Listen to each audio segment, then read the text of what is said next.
Welcome everybody to Rank Talks Ball once again for yet another watch along.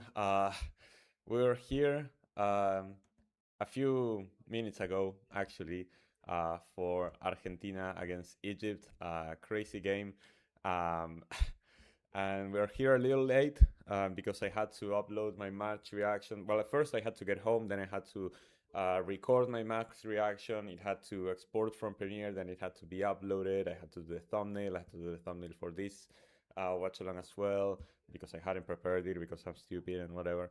Um, and yeah, now we're actually here for this game between Switzerland and Colombia. It's already been a few minutes, but no goals have scored. Hello, Alex. Thank you so much for joining and being here early as we just begin this one. As you can tell, I I don't have any much my voice is still gone.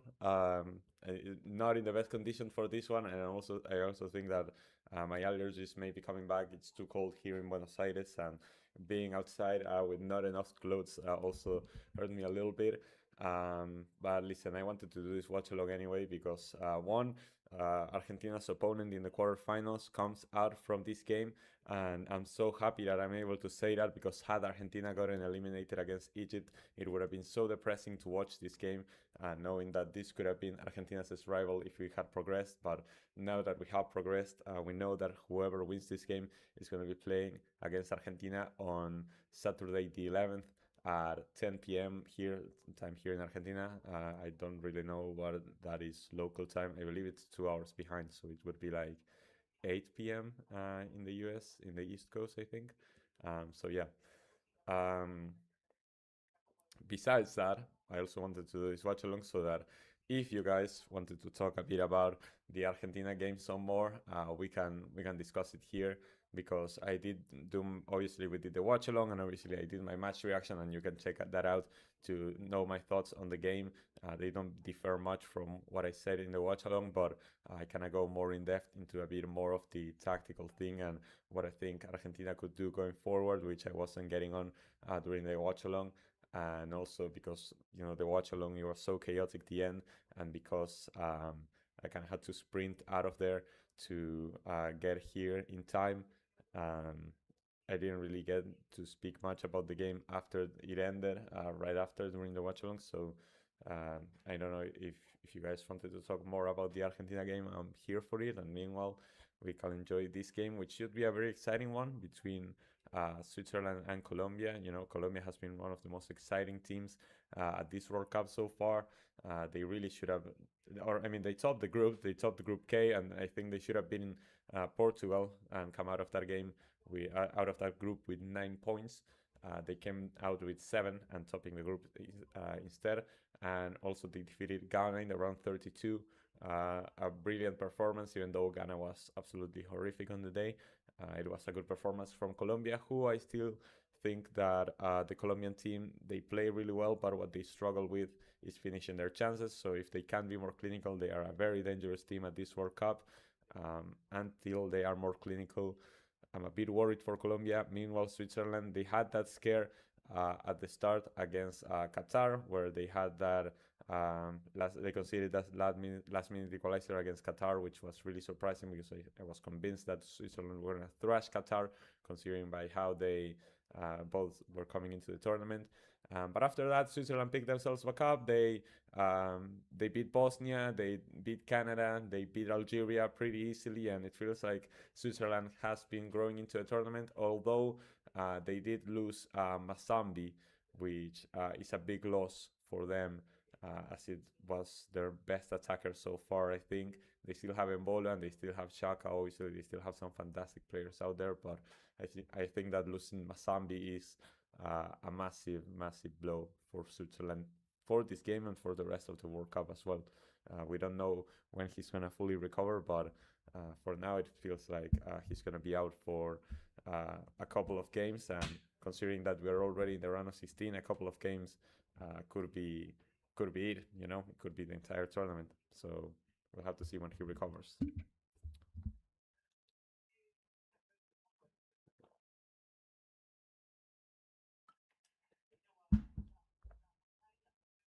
All right. I I didn't make an announcement that we had gone live, but I guess we can do that now. I can just type it in. Um, let's see. We get this thumbnail. Going live for Colombia versus Switzerland. Oh, that's a foul on Luis Diaz, and that could be a dangerous free kick for Colombia right there. No yellow card given though.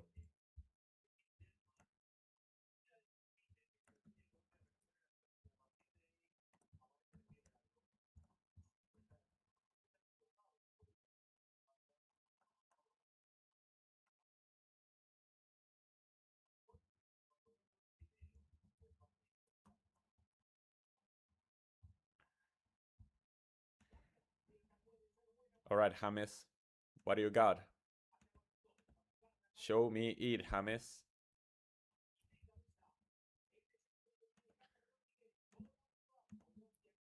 It's kind of sad because Argentina and Colombia are the only South American. Um, Ooh, that could be good. Ooh, okay, saved by Cobble. Good from Colombia. Good set piece play over there. But Cobble gets to catch it. It's kind of sad because Colombia is the only other South American team besides Argentina that is remaining in the competition. And if Colombia were to win, then it would be kind of a team kill for CONMEBOL. So that one's pretty sad. I wouldn't feel good knocking out Colombia. It's not letting me post this tweet for some reason.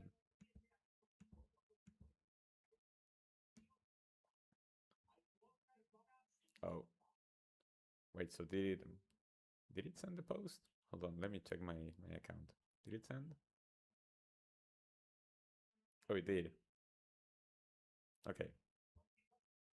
Okay, I posted. Okay, nice. I'm just still in disbelief about what happened like an hour ago. I still cannot believe that that happened. Um, insane stuff. Crossing from Switzerland, cleared away. There are still people out in the streets. Like I can still hear them. Like I can still hear, you know, honking and people screaming out in the streets. Like it's absolutely ballistic, insane.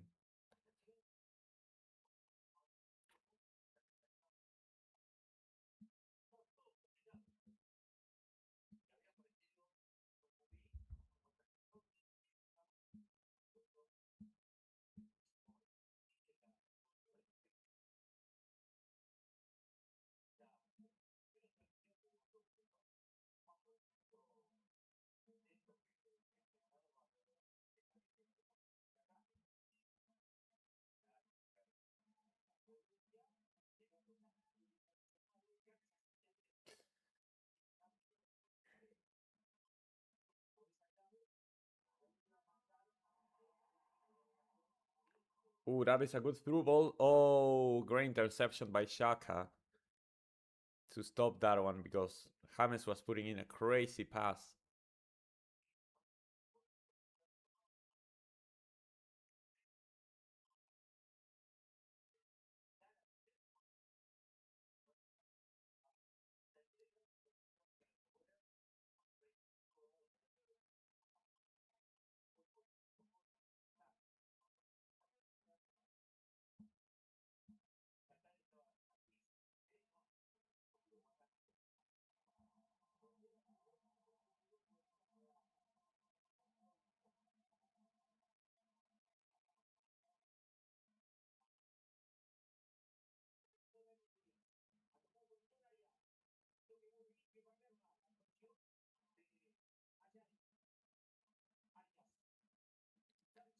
Insane. I keep seeing things in my feed about the game, and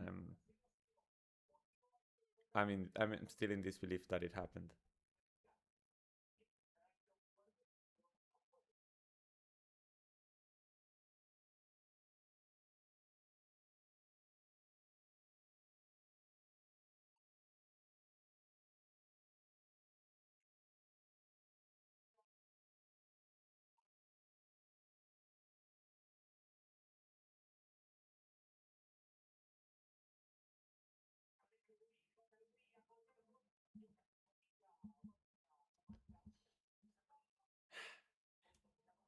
I'm back, Willow. I'm back. I'm alive somehow. My voice is still gone, but we're here for Colombia.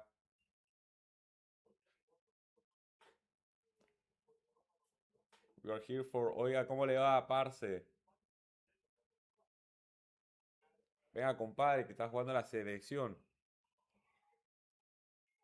Hello, Patrick. Thank you so much for that one.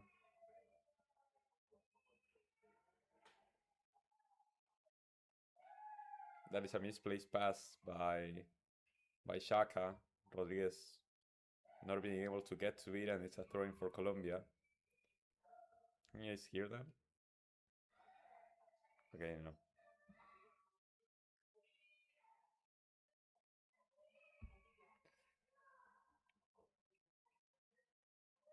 no. I'm because of my voice and because of my allergies, I'm not gonna be commentating that much of this game. Just pointing out like the nice plays and whatnot, but like I my my mind is kind of still spinning as well. I feel like I'm also gonna get a coffee at halftime because it's just like it's too much to take in at this moment. Um, so I can see the bowl battle. Yeah, yeah, Argentina Colombia would be an insane one. The CONMEBOL team kill, the South American clash. Um, it is just crazy what we went through. So like I don't. It's gonna be a more chill stream after what happened a few minutes ago. I cannot. I've already had like my level of intensity like go over the top, and I cannot I cannot deal with it anymore.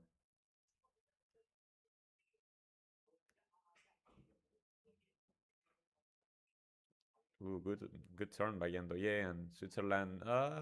Playing with fire a little bit, but managing to kick the ball away.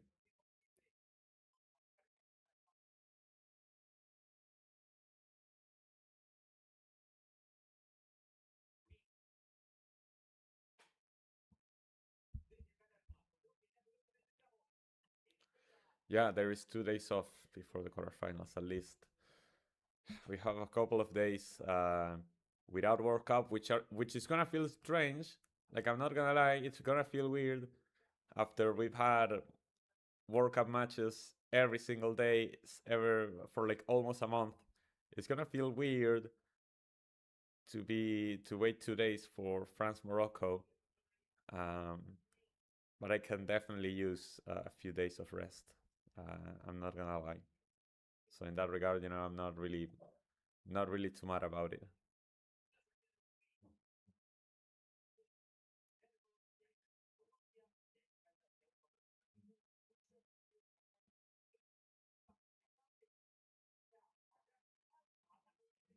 Ooh, Lerma.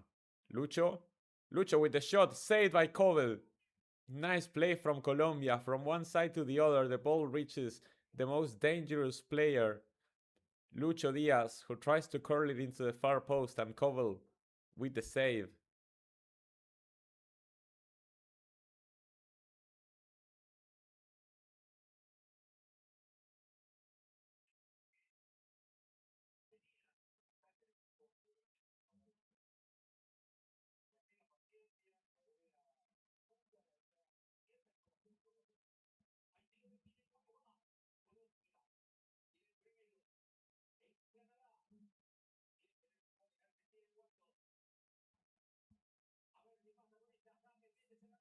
Okay, the cross cleared away.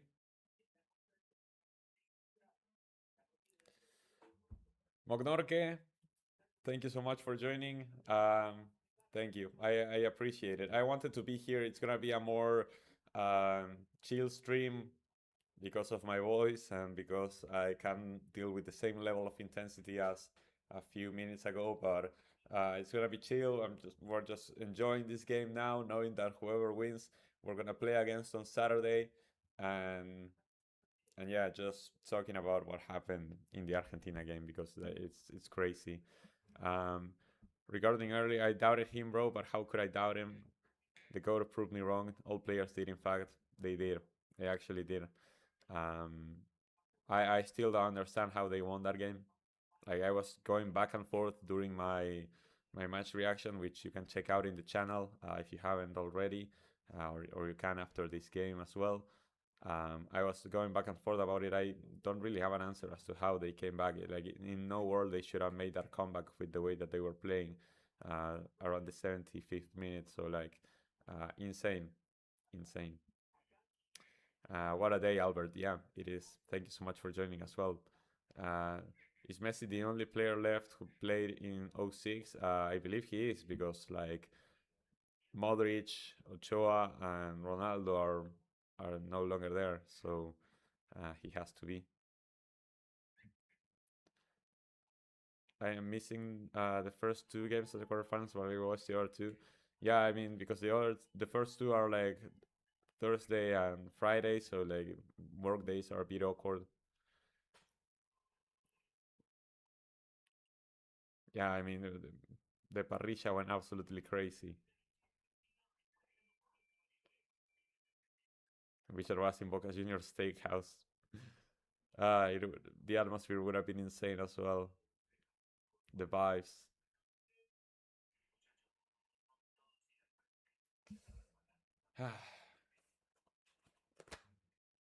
It's just insane what this team was able to accomplish. My allergies are like getting so bad, man. Like it's insane.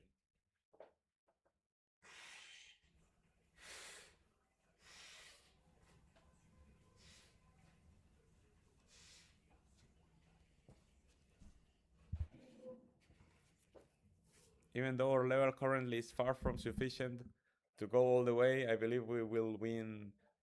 This win will still and unite the squad even more for what's to come. I believe so too. The Cabo Verde win kind of it felt like it did something similar. Kind of prove this team that they still have this um, ride or die mentality where they can come back from any situation. But then, yeah, I agree that mentality and grit and determination can only take you so far. Like you're also gonna need to play good football to win the World Cup. So to for this quarterfinal tie, whoever it's up against, like whether it's Switzerland or whether it's Colombia, um, yeah, Argentina is gonna have to play better. I believe that we can play better. I believe we can play better. This team has proven it time and time again that they can play better. So hope to see it. I still hear horns outside. Like it's kind of crazy. It was really intense, Albert. It was crazy. You can hear it in how I don't have any voice. Like a little more of this, and I'm gonna end up looking at something like Hurricane after the Mexico game. I'm gonna be just Mickey Mouse. I actually cannot do the Mickey Mouse voice because like my voice is just too deep.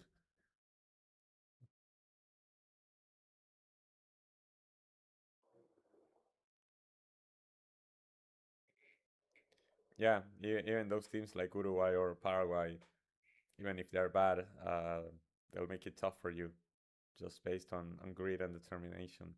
Argentina just adds that extra footballing element to it.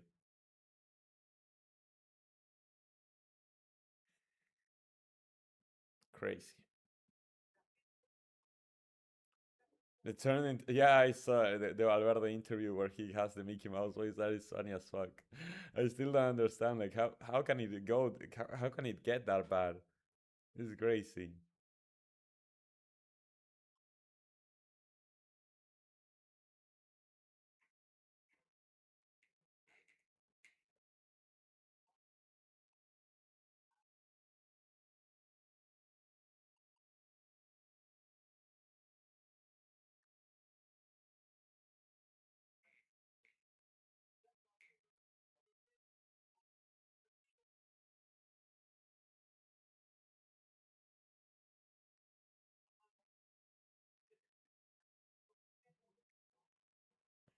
Every top team has looked shaky, and I think that France hasn't really been challenged yet. I think that remember that I don't blame you if you don't remember because it feels like it's been ages ago. But that first game, France against Senegal, Senegal were the better team and created the better chances in the first half. Like France were tested defensively and they were looking shaky. It was just that Senegal couldn't finish those chances, and then in the second half, France showed their quality and managed to win that game in a more comfortable manner. But after that, it's been like Iraq, Norway's B team, Sweden, who didn't even try, and Paraguay, who just played absolute haramble. So I feel like France's defense hasn't really been tested, and their attack looks incredible, and their attack can score goals against anybody. I don't know. I want to see them against Morocco in better position, but I don't. I still think that France is one of the favorites, if not the main favorites. It's just that I don't think they are as unbeatable as people sometimes make them out to be. Like somebody like Spain on that side of the bracket can definitely beat France. I think that Argentina, even England can beat France.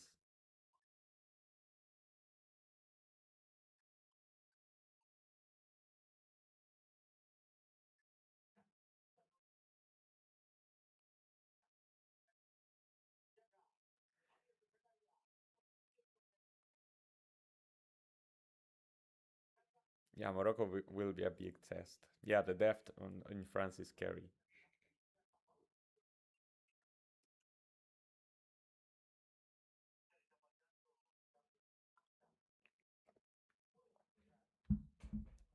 I feel like Switzerland is kind of struggling without Masambi so far. Like they have the ball, they move it around well in the midfield, but they don't have that spark.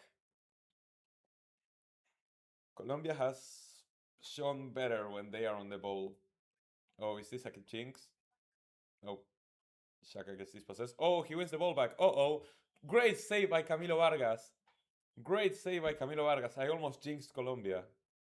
I almost jinxed Colombia so bad. Amazing save by Camilo Vargas. Switzerland, here they come again. Another cross into the far post. Headed inwards. Easy catch for Camilo Vargas. Oh my gosh.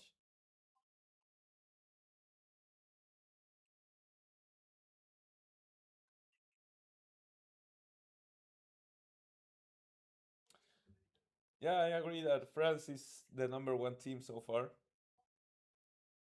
My ranking would probably be France, Spain, England, Argentina, based on how they played so far. You can even throw Colombia ahead of Argentina because our last two games have just been, yeah, not convincing.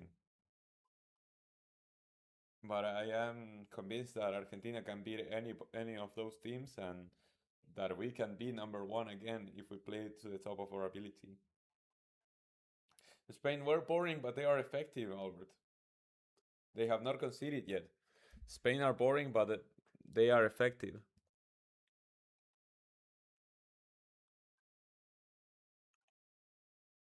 And like Spain could very much get found out.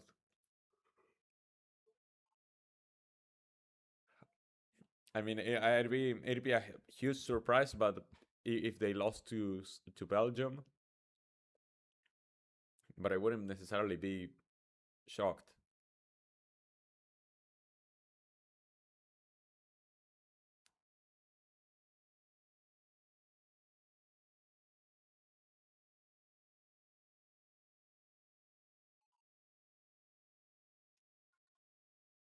And yeah, with the shot, and that's a relatively routinary save for Camilo Vargas.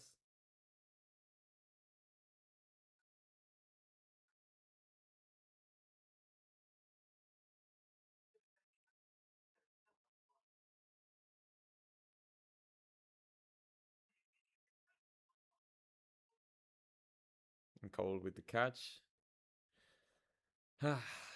It's so nice. to be able to watch a game of football and just relax a little bit more, isn't it? Knowing that you're already through, it would have been so depressing had we lost and I had to sit through this game knowing that Argentina are out. It would be surprising, but like Spain are that kind of team that they can get found out by another team that has enough quality. Lucho, uh, that is not a good shot to take, but Colombia keep possession.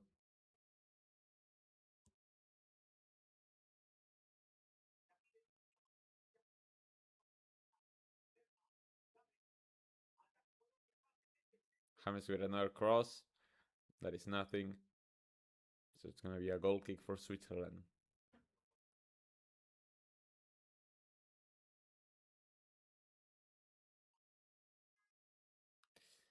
Spain had to beat Belgium to make it harder on France. I agree with you that our best can beat nearly everyone except France. You think Argentina at their best cannot beat France?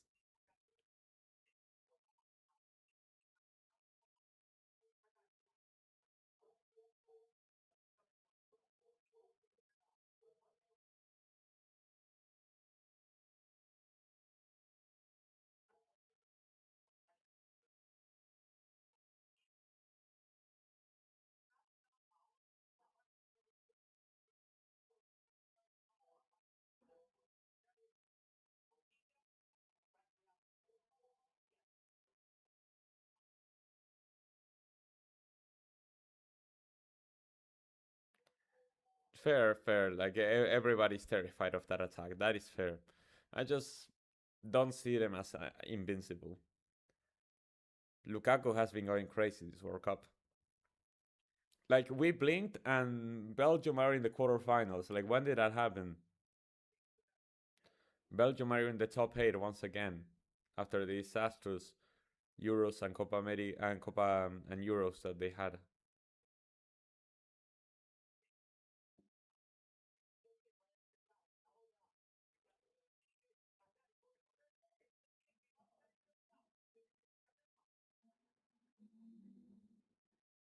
What a recovery from Lerma.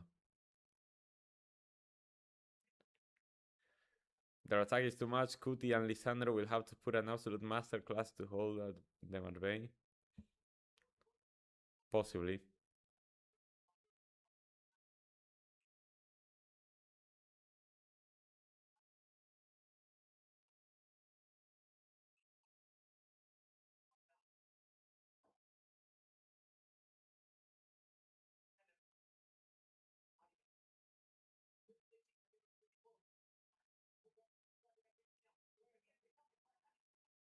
Munoz cuts inside, doesn't isn't able to deliver a cross. Instead, he was offside.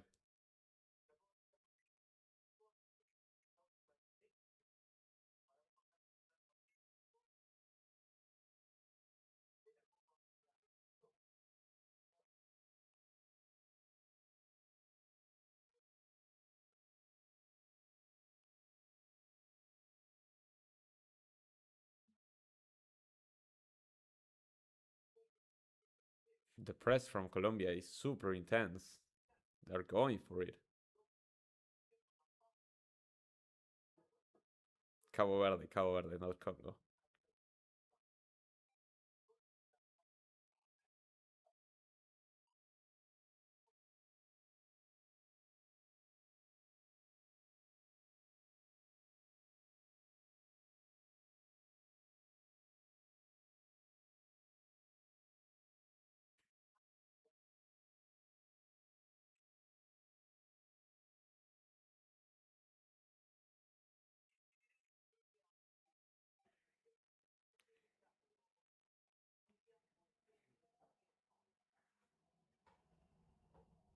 I'm gonna have to watch the replay of my own stream afterwards to see like the reaction of people of myself because like oh my god man.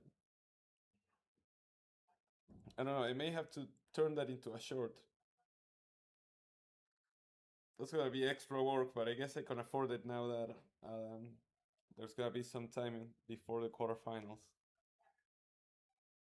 I'm not falling asleep, Alex. I'm not.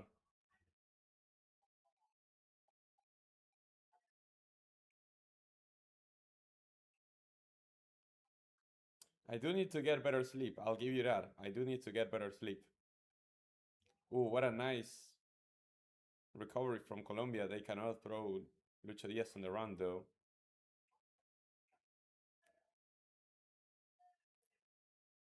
Those long blinks, maybe. Maybe they were long blinks.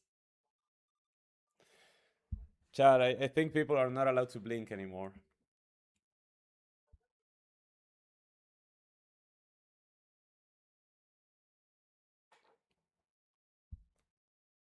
I think that I'm gonna call it now. I think that this is Colombia's game to lose. I feel like if Colombia do what they must, resting his eyes. I was. You guys are just haters. Or Alex is a hater. Well, Albert is a professional hater. Bank blinking. I feel like if Colombia has that's what they have to do, they should be winning this game. Switzerland is a good team, but not having Masambi is such a huge loss. Like their attack has looked pretty toothless otherwise. Colombia just needs to be clinical with one of their chances.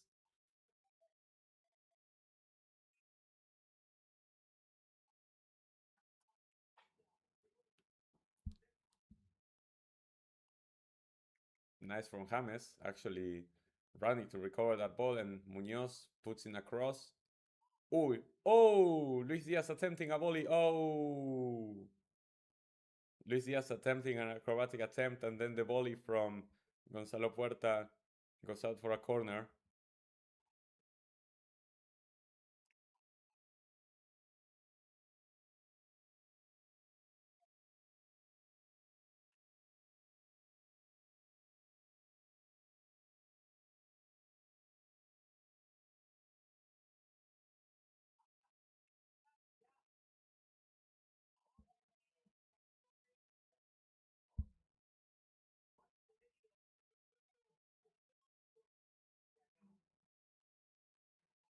All right, Colombia with another corner.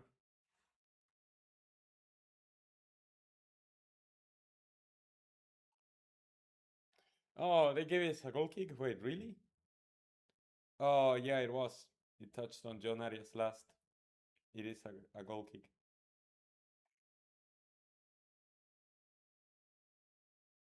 Albert, everybody's retiring after this World Cup. Like, we lost Neymar, we lost CR7. We are most likely losing Messi whenever Argentina's journey ends. James as well, Modric. All of the youngs are leaving.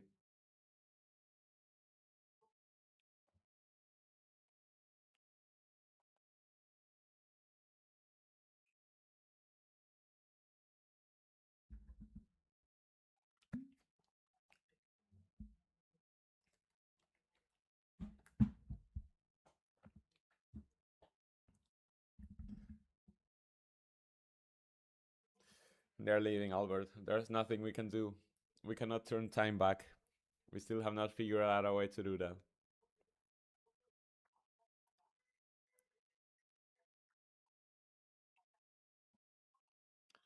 Ooh, that had been a good through ball for Shaka, but he doesn't get to it. Switzerland still has some nice movement off the ball, and the tactics are interesting. They're definitely interesting for the Swiss. I just feel like they lost that lethal presence on the wing and inside the box. Maybe Mbolo can still say what's up.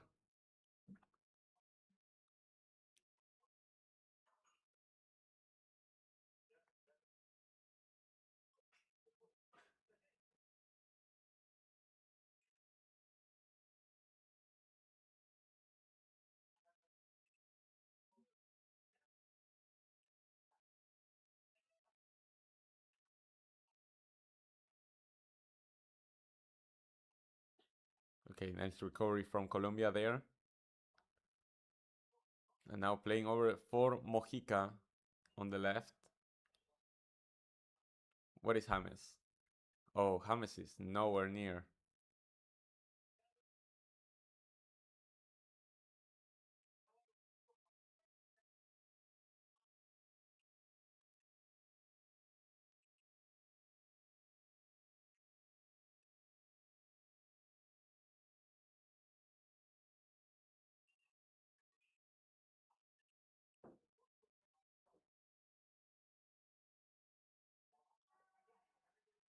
Oh, nice recovery from Luis Diaz. And over to Munoz on the right. The cross in, cleared away. And another corner for Colombia. And I think that decisively now Colombia look like the better team.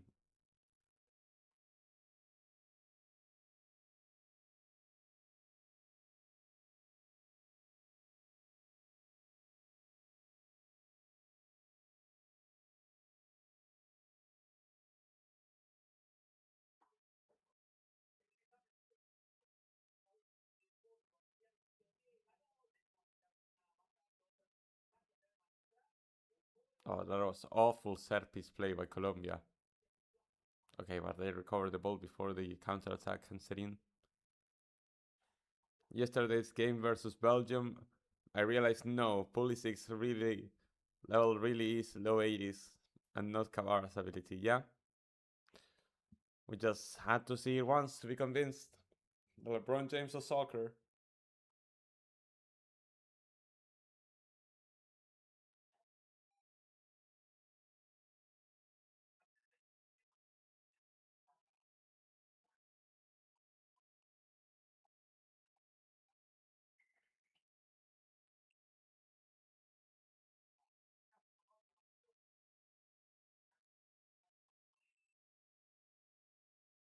The match momentum has been kind of up and down, mostly on Colombia's side though, but still Switzerland have had their moments.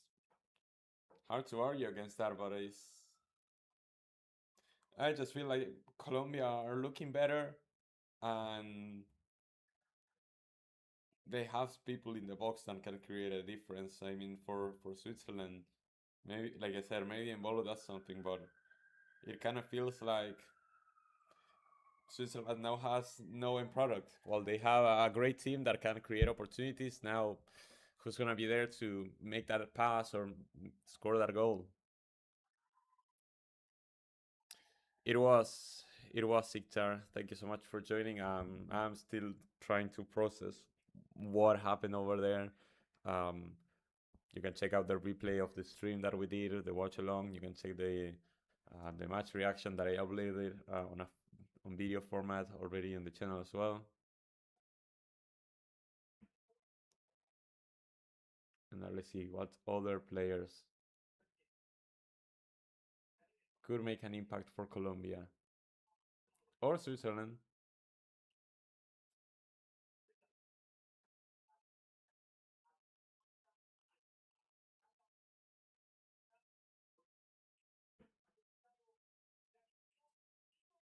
Foul from Munoz and a free kick for Switzerland.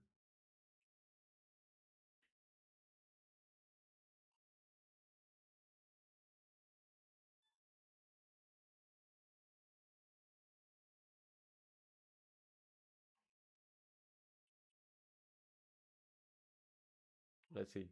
How does Colombia defend set pieces?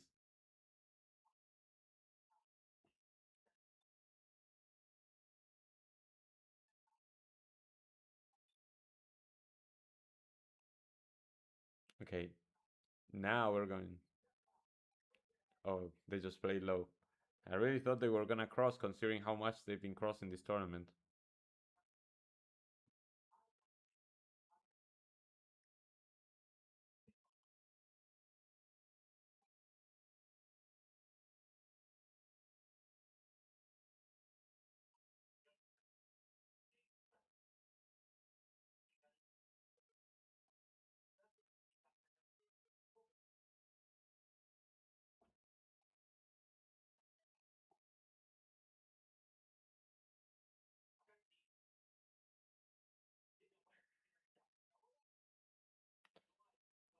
3 minutes of stoppage time, and honestly, not much has happened this first half.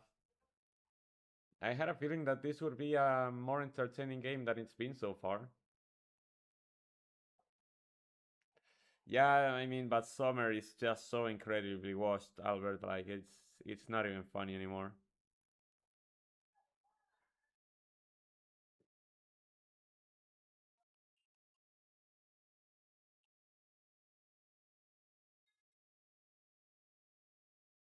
Oh, what happened to Mojica?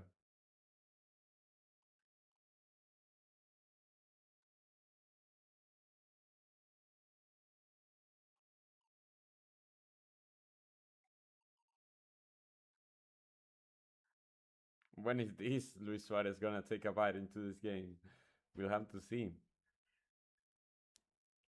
He can definitely show up, but he needs to show up at the World Cup and not in CONMEBOL qualifiers.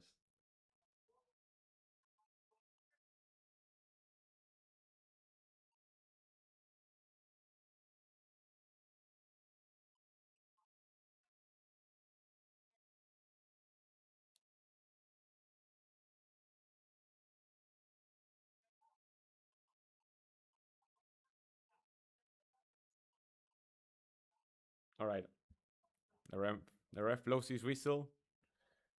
Not much to talk about. Well, I did miss the first 5 minutes, to be fair, but still, it feels like there were moments where Colombia were better, where it seemed like Colombia was in the front foot.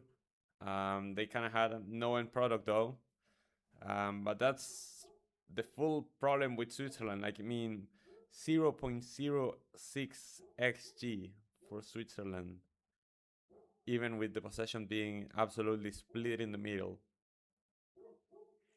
Not good. Not a good look by the Swiss. Colombia has been trying a bit more, not like crazy, but I believe England have been better than Colombia in this World Cup and in previous.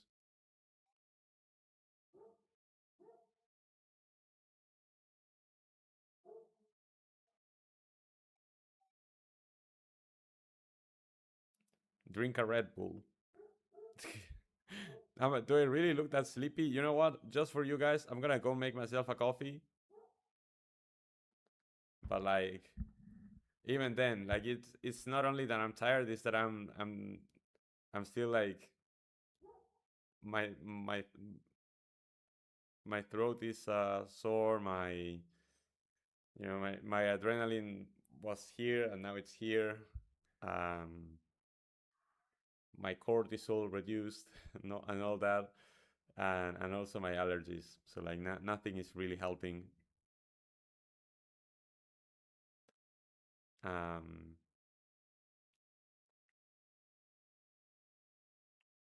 so it's either that or if you guys are like not that interested in the game, I can just end the stream and I delete the stream and we move on. We start thinking about the quarterfinals and whatever. If you guys want me to be here, I'll be here because I plan to watch the game anyway.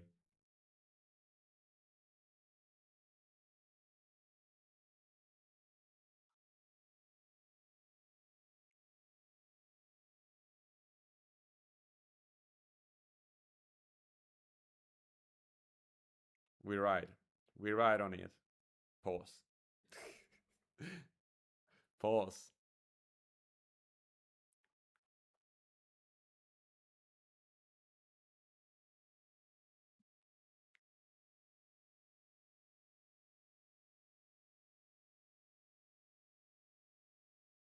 No, thank you, Alex. I'm sad that I cannot. I don't have the voice really to provide eventful commentary of this game specifically. All right, so just so you guys have something to look at, I'll leave you guys with the stats of of this game, and I'll go make myself a coffee while we wait for the second half. That's not my browser. Every time I switch, There we go. All right. You guys can check out the stats of the game, and I'll go make myself a coffee and I'll be back.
Say what you want, but don't play games with my affection. Dude, Switzerland created like nothing. Absolutamente nada. Nada de nada. What is this? I mean, both shots were on target, I guess. I remember this one. This one by Ryder. This was actually a good save by Camilo Vargas. This was actually a good save. And yeah, Colombia have looked more solid. Not like they created much. This shot by Puerta was nice. Luis Diaz had a couple of chances too. So Switzerland, yeah, I think that the loss of Masambi is just too much for this team. Like I rate Ndoye, I rate Embolo, I rate Shaka obviously. I rate the Swiss team, I really do, and you know it. Like those who watch my predictions know I had these guys making the quarterfinals and going up against Argentina actually. So like in that regard, I still rate these guys very highly, and I think they can be a trouble. They can be trouble for us. I just think that if Colombia lock in, they got this. If Colombia lock in, they got this, in my opinion. And I wish that I hope Colombia does it.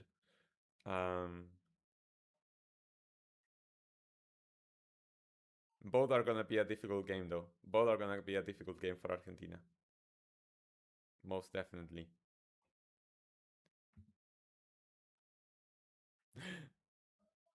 So basically, if you drop the stream, I'd be stuck watching a game with Spanish-only commentary. What is it, Alex? What do you watch? Like, do you watch on like Telemundo or something? You're in the goat combos for full footy analysis and content. Oh, thank you. Wait, Albert, you never had like football jerseys? For real? At some point, I mean, my collection is not that big, but at some point I'm gonna have to do like a video showing my jersey collection. Telemundo through Peacock. I heard that Telemundo is actually good, but I don't know if it's good for real or if it's good relative to the other options in the US for broadcasters. Because if it's like good relative to Fox, I'm like, okay.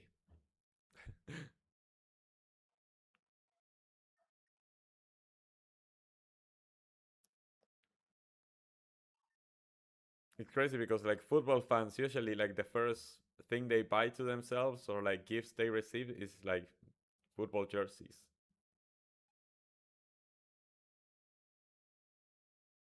I was always given like the Boca jerseys, the Argentina jerseys, and then I started buying of like, well, the first one I bought for myself was the Liverpool jersey, and then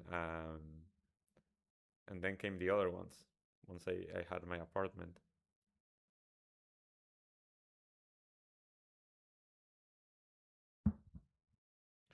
The coffee also helps because like my hands are cold.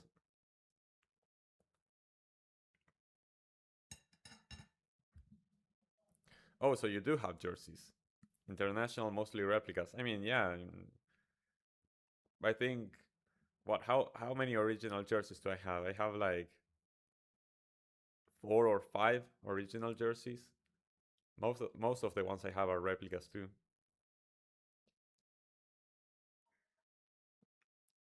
The market for football jerseys has kind of just exploded over the last few years, and now jerseys are so expensive, especially the original ones.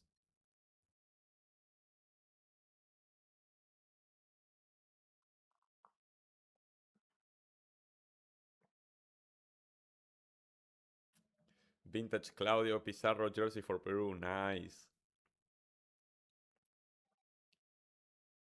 So sad that Pizarro couldn't play it in a World Cup. Deserved it. What a legend. The generation of Guerrero and Farfan carried the mantle for him into 2018.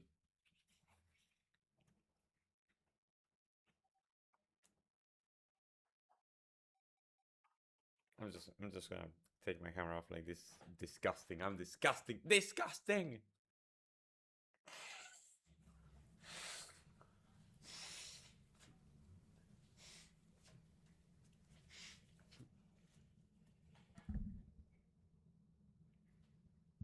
All right.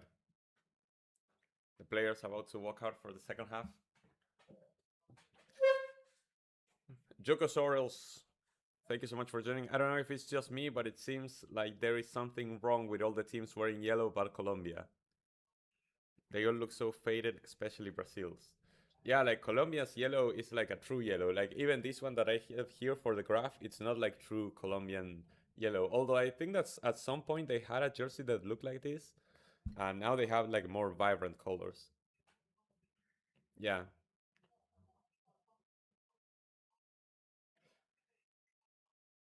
if you look at the Brazil jersey today and how it used to be, like during their prime years in the early 2000s, it's like night and day. Like those previous jerseys have so much, the colors are so vibrant in those.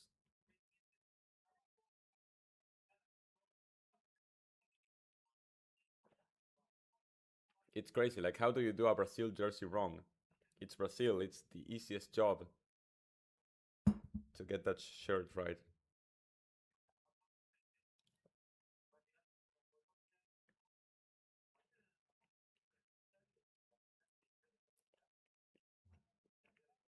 Hmm, I agree. This Colombia shirt looks better than the 2018 one. Adidas was just going with that gimmick for a lot of teams.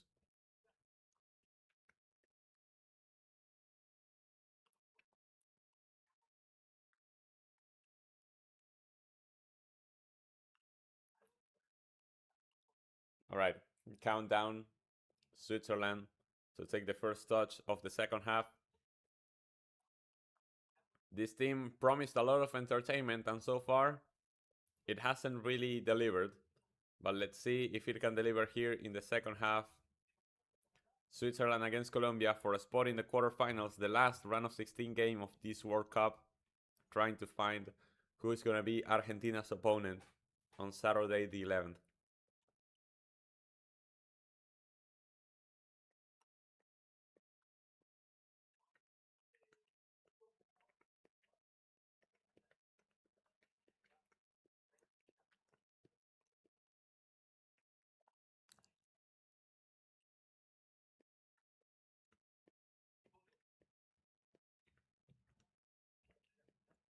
Wow, Mbolo was offside? Really?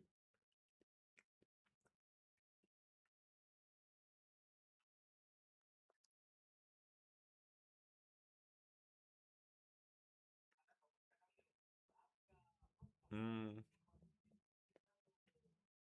that is poor from Baragas, but it is a good tackle from Davinson Sanchez.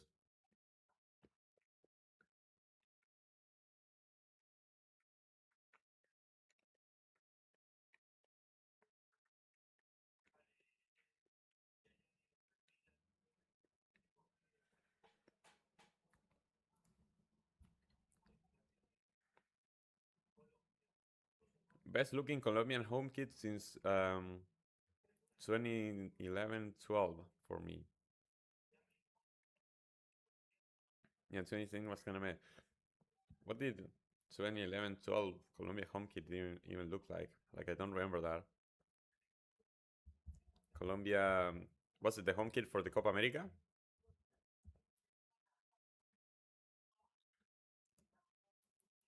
Home jersey. I'm typing with one hand. This is like not good. 2011.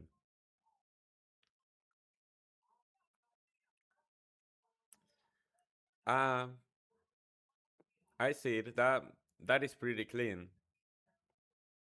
Hold on. I that looks pretty clean. Not gonna lie. 2014 kind of had aura with that sash, with blue sash over the chest as well, but this looks kind of clean. The colors look nice. Not gonna lie, yeah, that looks good.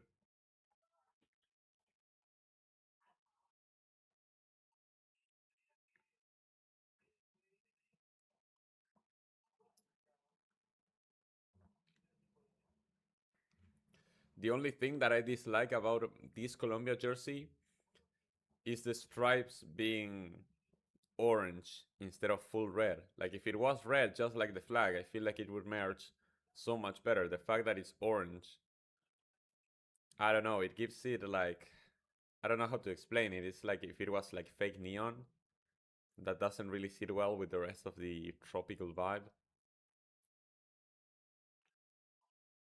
And yeah, with the 1-2, and is that a pen? No pen, says the ref. All of Switzerland appealing for a penalty on Endoye. Endoye didn't protest it as much as his teammates, but he's listening to VAR. Let me see it again. No, no, that's never a pen. Not a pen on Endoye. No, never a pen. Ah, the shorts and the socks were being white in 2014. I have played 7-0. It's really fun. We can play some 7-0 after the game. It's really fun. I still don't know how the match engine works, like how it simulates, well, obviously we don't know which which teams are stronger, because some teams are obviously can obviously be very underrated or very overrated in the game's algorithm. And then I don't know exactly how the engine determines whether how you win or lose, because I've had times where I've had like incredible teams that lose in the round of 32 or the round of 16 to like uh, Ivory Coast 2014 or something random like that. And then I've had like teams that looked extremely mid win the whole thing. So I don't know. They also made a version with the Argentine League, so like making a best Argentine League 11. That is also pretty fun. This match reminded me of when I got stuck with Seferovic and I go to team and he ended up carrying my team to win. Lol.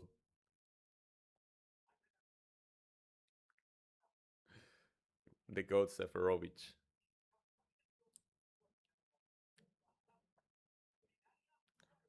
Crossing by James, Luis Suarez. Actually, it was John Arias jumping, not being able to get to it. And now yellow card for Shaka for a foul on Daniel Munoz on the build-up. Oh yeah, he stepped on Munoz. Oh yeah, that's 100% a yellow. 100% a yellow on Shaka.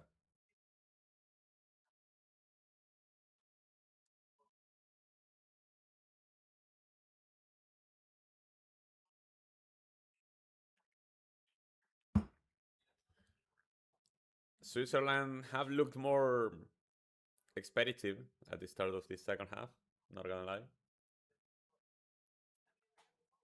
Showing that they still have attacking prowess even without Mansambi. Maybe I underestimated the team that I always said was underestimated. Good play here from Switzerland, trying to link up.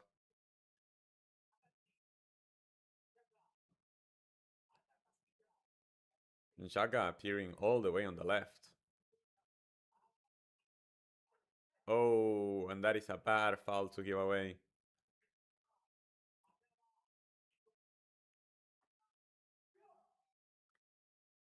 Ryder receiving the ball, and Davinson Sanchez kind of clatters him as he tries to turn into the box.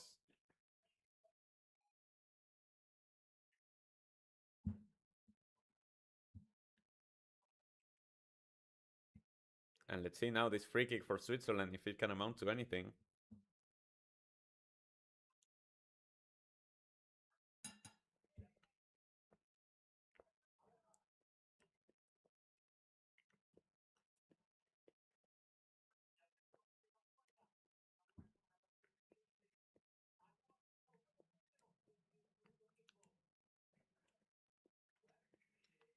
Ooh,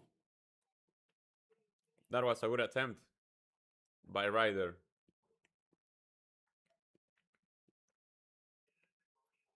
Kind of using Shaka as a dummy and sprinting at the ball, hitting it around the wall, looking for the top corner of the post where Camilo Vargas wasn't. Just about hits the side netting, but an amazing curl around the wall.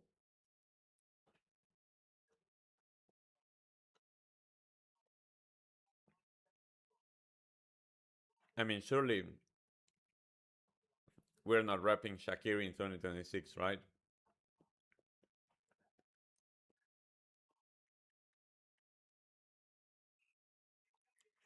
Coke, thank you so much for joining.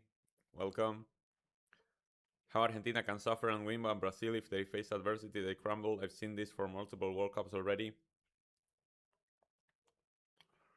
I agree with you that there is a mentality aspect that Argentina has managed to overcome with this specific generation, because Argentina also had that mentality problem with previous generations that were arguably more talented than this one.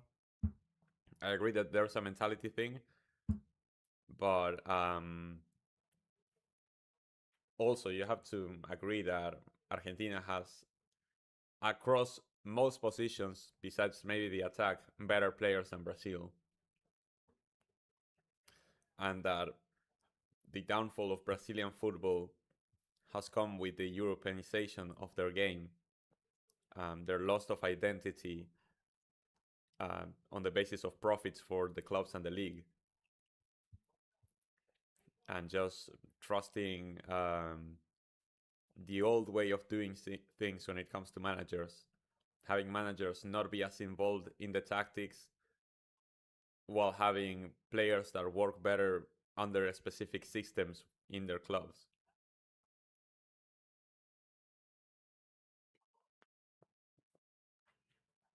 As much as I agree that there's a mentality thing, like there is a football aspect to it as well.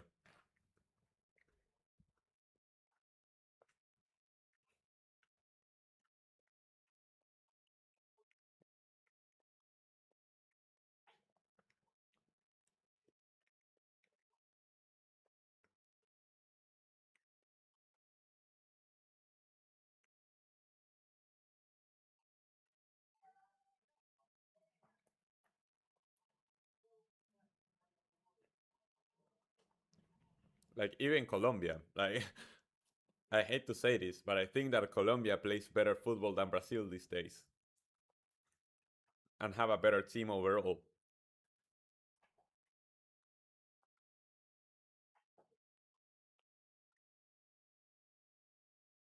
And I would have loved an Argentina Brazil semifinal. I would have loved it.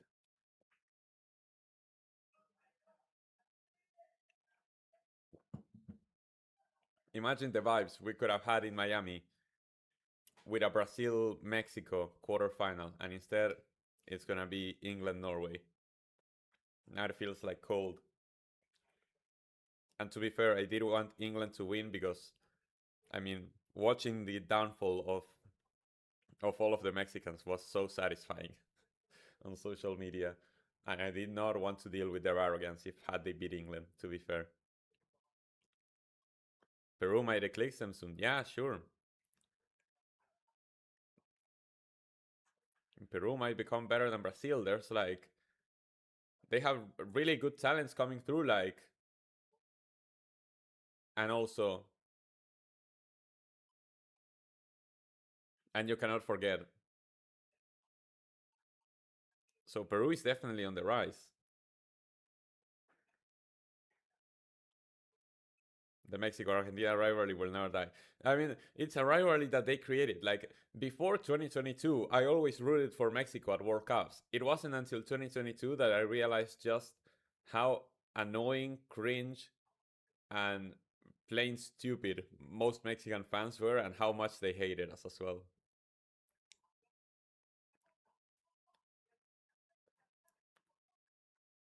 When did Argentina and Mexico beef start? Well, we played many times at the World Cup in '06, in 2010. We knocked them out in the round of 16 twice in a row there. Um, I guess that was the start of it. And then Mexico began getting more involved in like Copa Americas. Well, before that, even in the 1993 Copa America final, we beat them as well. Took also by Batistuta to win that trophy, which until the 2021 Copa America was the last trophy that Argentina had ever won. Um, so like there's been a couple of historic matches between Argentina and Mexico, and it has usually gone Argentina's way. I think that Mexico have only beaten Argentina once in a competitive game, um, and I believe it was a group stage game in a Copa America. Um, but basically, the Mexican media, because they dominated CONCACAF for so long, the Mexican media, stop looking at the competition because they say, oh, like it doesn't matter to beat Costa Rica, Honduras, and the USA like 100 times. We are much better than these CONCACAF guys, so like our objective should be better than those CONMEBOL teams. And it's like, oh, but Mexico like should compete with Brazil. Mexico is better than Argentina, better than Uruguay, better than Colombia, and whatnot. And so they started competing more in the Copa America, and they were getting humbled, and they competed in the World Cups and got humbled again. But after they go back and win another Gold Cup, the cycle continues. And then when we faced in 2022, we had lost to Saudi Arabia, and it was like, oh, Mexicans knew that if they beat us, they eliminated us from the World Cup, and they could make up for all of the other times that we had beat them. So I think the rivalry mostly grew within themselves. But then with social media and just the amount of banter and also hate posting, like both can be true. There was as much playful banter and football, trash talking, which I like, as there was like pure on hate posting from both sides of the argument. Um, so I guess that's where the rivalry really, really began to grow.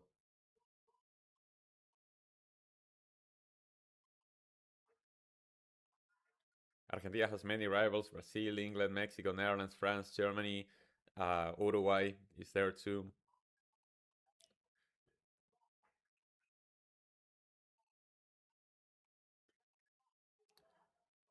Yeah, the first Tevez goal is offside, the one that he steals away from Messi. That could have been Messi's goal at the 2010 World Cup that he ended up not getting. Tevez stole from him, he was offside, and it was not called.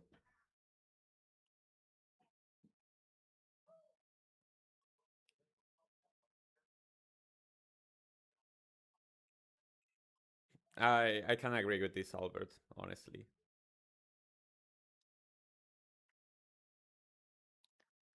All right, Alex, take care of yourself. Sorry, I didn't see our message earlier. We're not rivals with Peru, we're friends, we're buddies.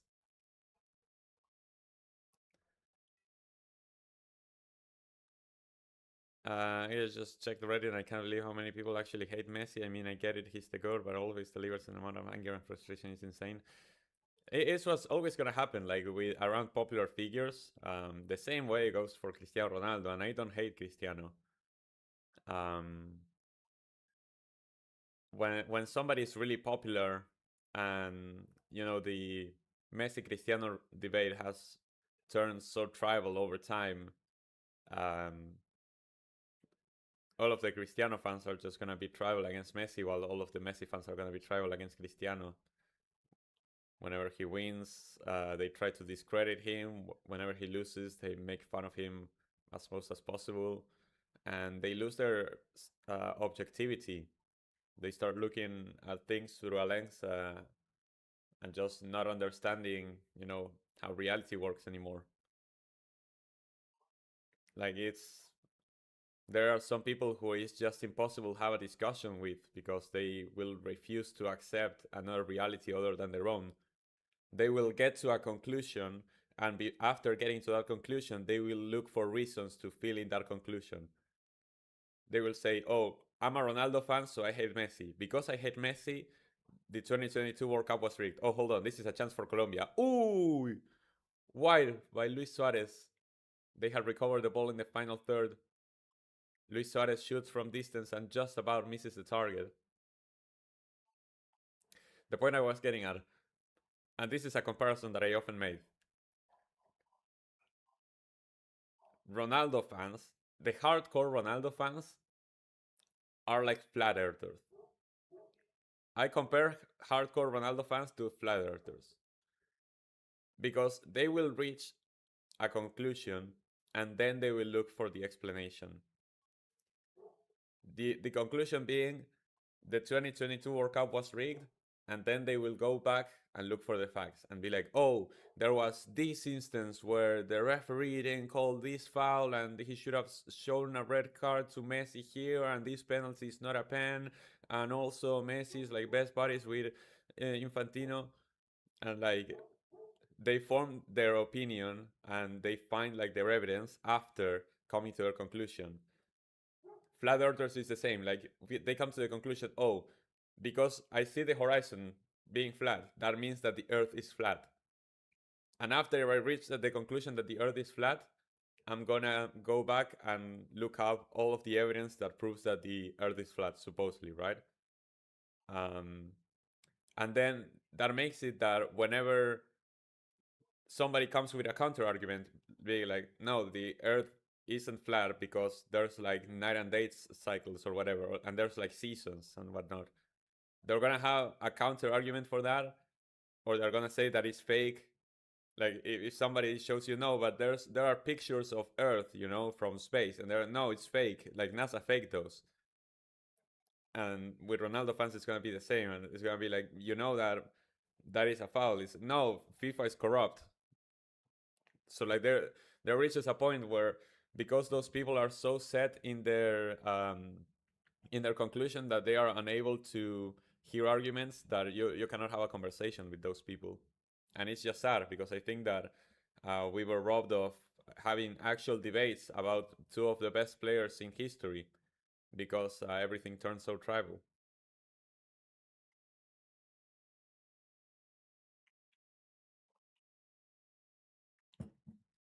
Yeah, the Messi Ronaldo debate, it's tiring, and it's also like useless because it's over. It's so clear who is the better footballer. What I see now is I see a lot of Ronaldo fans saying, okay, I agree, Messi is the GOAT, my favorite player is still Cristiano Ronaldo. And that's perfectly fine. Like to have a favorite player who isn't the GOAT. If your favorite player is Cristiano Ronaldo, that is perfectly reasonable.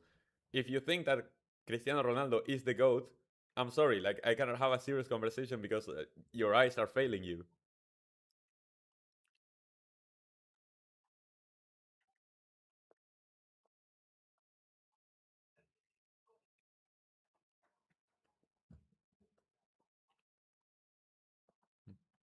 UEFA math.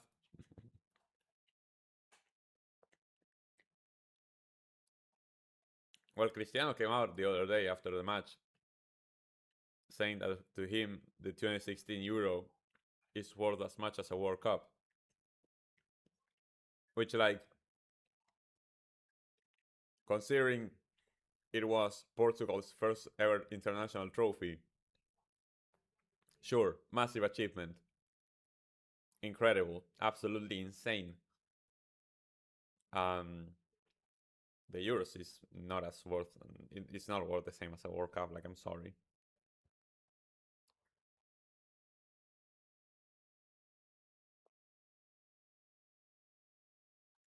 Mognorke, you can only beat what's in front of you. Okay.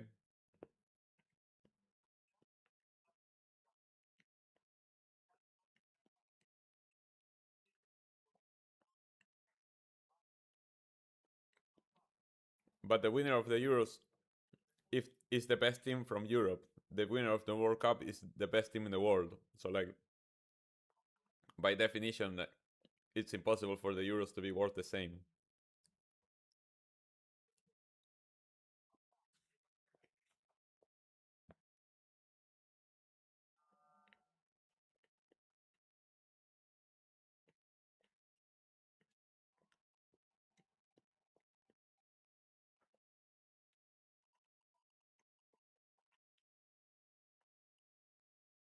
Exactly, Jokosaurus. And I mean, like I said before we started the watch along, most people in that game were rooting for Egypt. And I get it. Because when I watch, I don't know, Curacao, Germany, I'm not rooting for Germany. I'm rooting for Curacao because Curacao is the underdog. Even if I don't care about Germany, I'm rooting for Curacao because Curacao is the underdog. So in this game, Argentina is the clear favorite. Egypt is the underdog. I get it. Like people who are neutral will want Egypt to win. Now hating on Argentina, that's a different thing.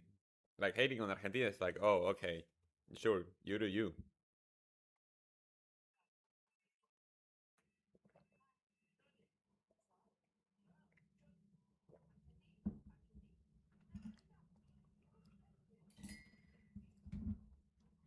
Coke, I'm gonna be honest, I couldn't care less about the Argentina England rivalry.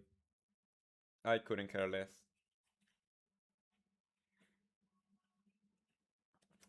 I hate the people who use the argument that somehow the 86 game makes up for a war. Like, number one, why are you even making that comparison? Number two, like, there's no obviously nobody wins in war, and what happened in 82 was a tragedy for everyone involved. So, like, to even compare a football game to something like that, it's yeah, it's obviously just for the narratives, but it's so stupid. I think that even without the Falklands War, um, Argentina and England would have a rivalry because we've had so many historic matches. But I think that because of the war and because we had an encounter in '86 so close after the war, and it was arguably top five most historic international matches of all time. Um, yeah, it kind of sparked it into it being a full-on rivalry in the years to come. I would love an England Argentina game because I have a lot of friends from England, and I think it would be an interesting game because both teams also play well, and also both teams have amazing players. Um, I feel like it would be amazing, but also the footballing rivalry is there. I just don't see the rivalry like between. I acknowledge that there's a rivalry between the countries because of the political context, but I just find it stupid.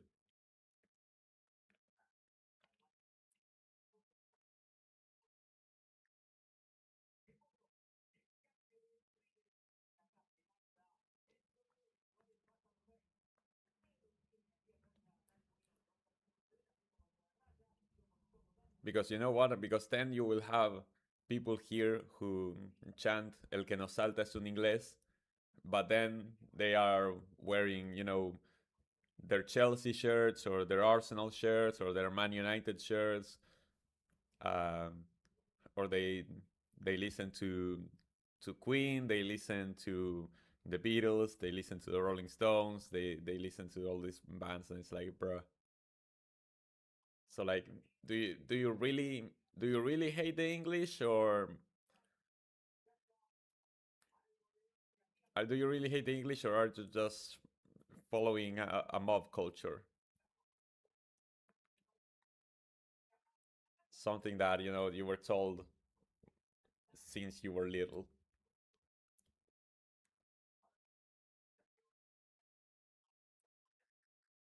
What if the English sing about it? It's also not nice. The same way that it's the chant a World Cup and two World Wars is like awful. If they were to sing about the Falklands War, that would also be horrible. But like, one thing doesn't justify the other. Oh yeah, obviously. Like the world hates Argentina and England to an insane level. Like who would they want to win at that point? I mean, also France.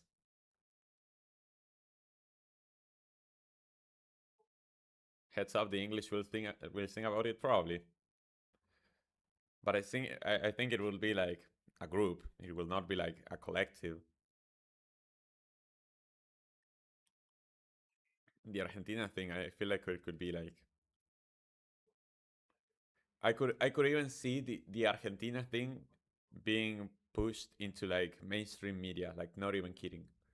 It could come like you would see like hyping up the match beforehand and have like footage of it.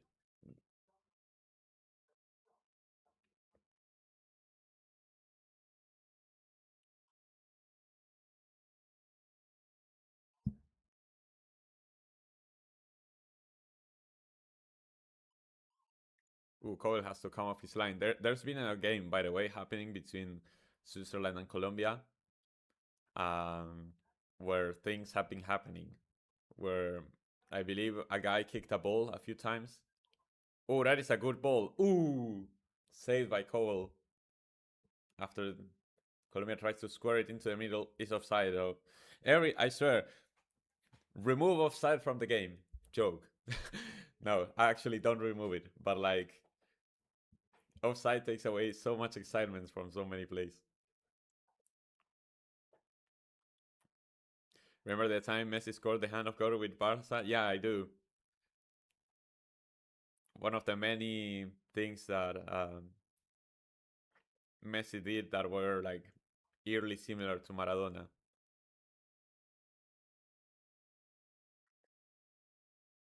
Messi always had like moments like that, especially in his early career. Mostly, the game against Getafe, the goal against Getafe that was very similar to Maradona's goal against England. Ever since like those early moments from Messi, it was like, oh, he's like a chosen one. He's just like Maradona.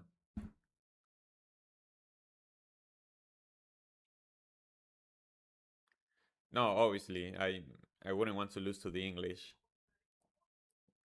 Like I don't like losing in general. I wouldn't want to lose to England.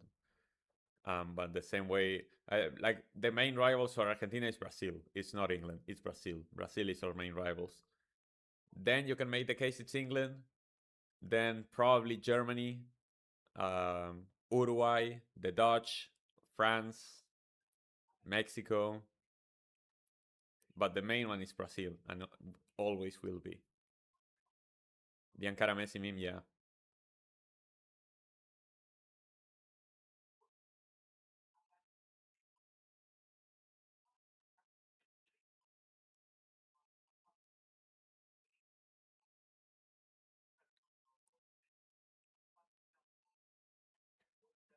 The Argentina resurgence the last couple of years, it really is incredible. Messi and temporarily ended his career in 2018, and after that horror show at the 2018 World Cup, I really thought that was it. Yeah, quite exactly that. Like when Argentina were eliminated by France in 2018, I remember that the narrative was, Messi, he's gonna be 35 by the next World Cup, so like,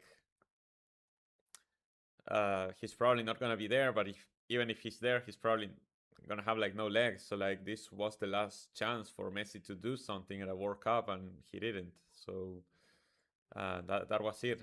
His best chance was probably 2014, and he's never gonna have a chance like that. So the fact that the Argentina national team were able to pick themselves back up in the 2020s and eventually win that World Cup, it's just incredible. Makes everything that came afterwards so sweet.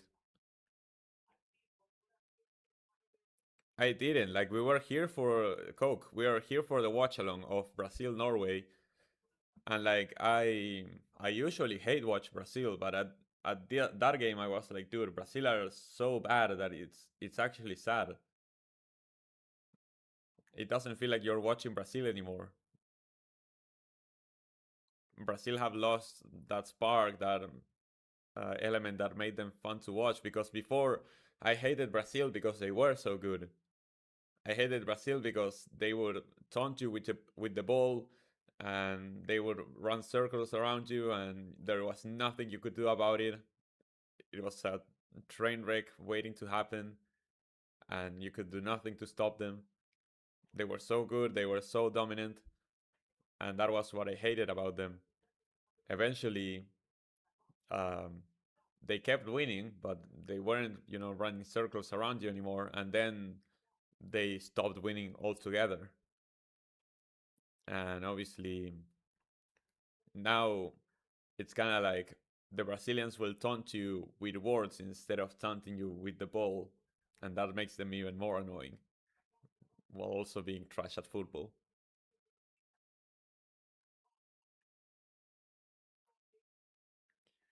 Oh, Yukosorius, like 2016 was the worst year for a Messi fan. Like you had Ronaldo winning the Euros, Messi losing another Copa America final, missing a penalty in the shootout, and announcing his retirement from international football.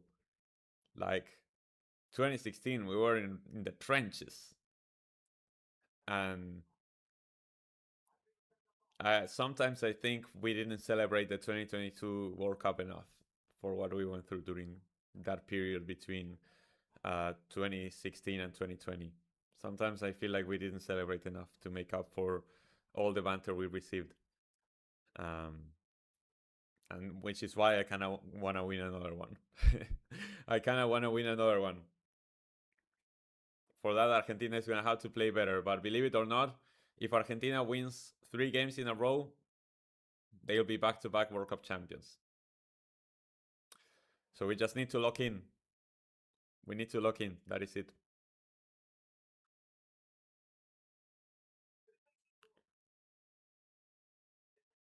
Al Nasser legend Ospina might come on for PKs. Ospina better not get on that pitch, man.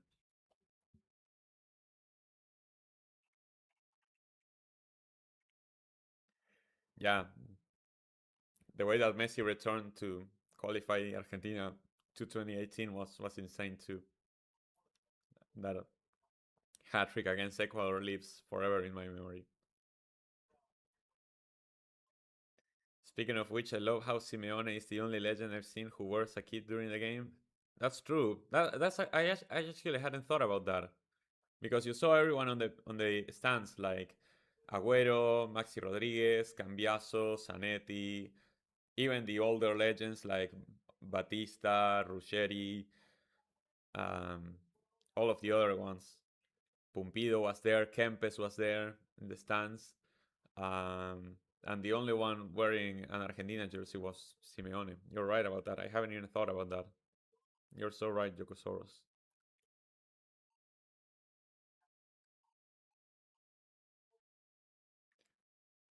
Hello to Adam and hello to Dave Stripped. No, not really. There have been like 80 minutes of basically nothing. A ball has been kicked around a couple of times. I haven't even rechecked the stats, but nope. Note Switzerland has 0.29 xg and Colombia has 0.40. So yeah, not much has happened. Possession basically 50-50. It's a very close game, not exactly an entertaining one. Like I think this may actually be worse than the Spain Portugal game.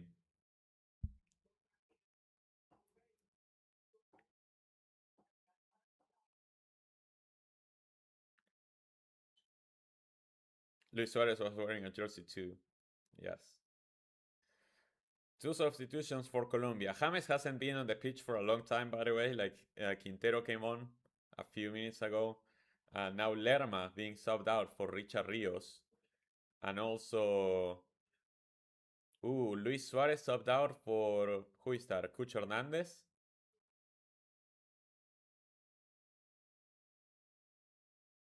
Who worries you the most for Argentina? You mean like opponent teams or players within the Argentina squad that aren't performing? What do you mean by that, Coke Zero?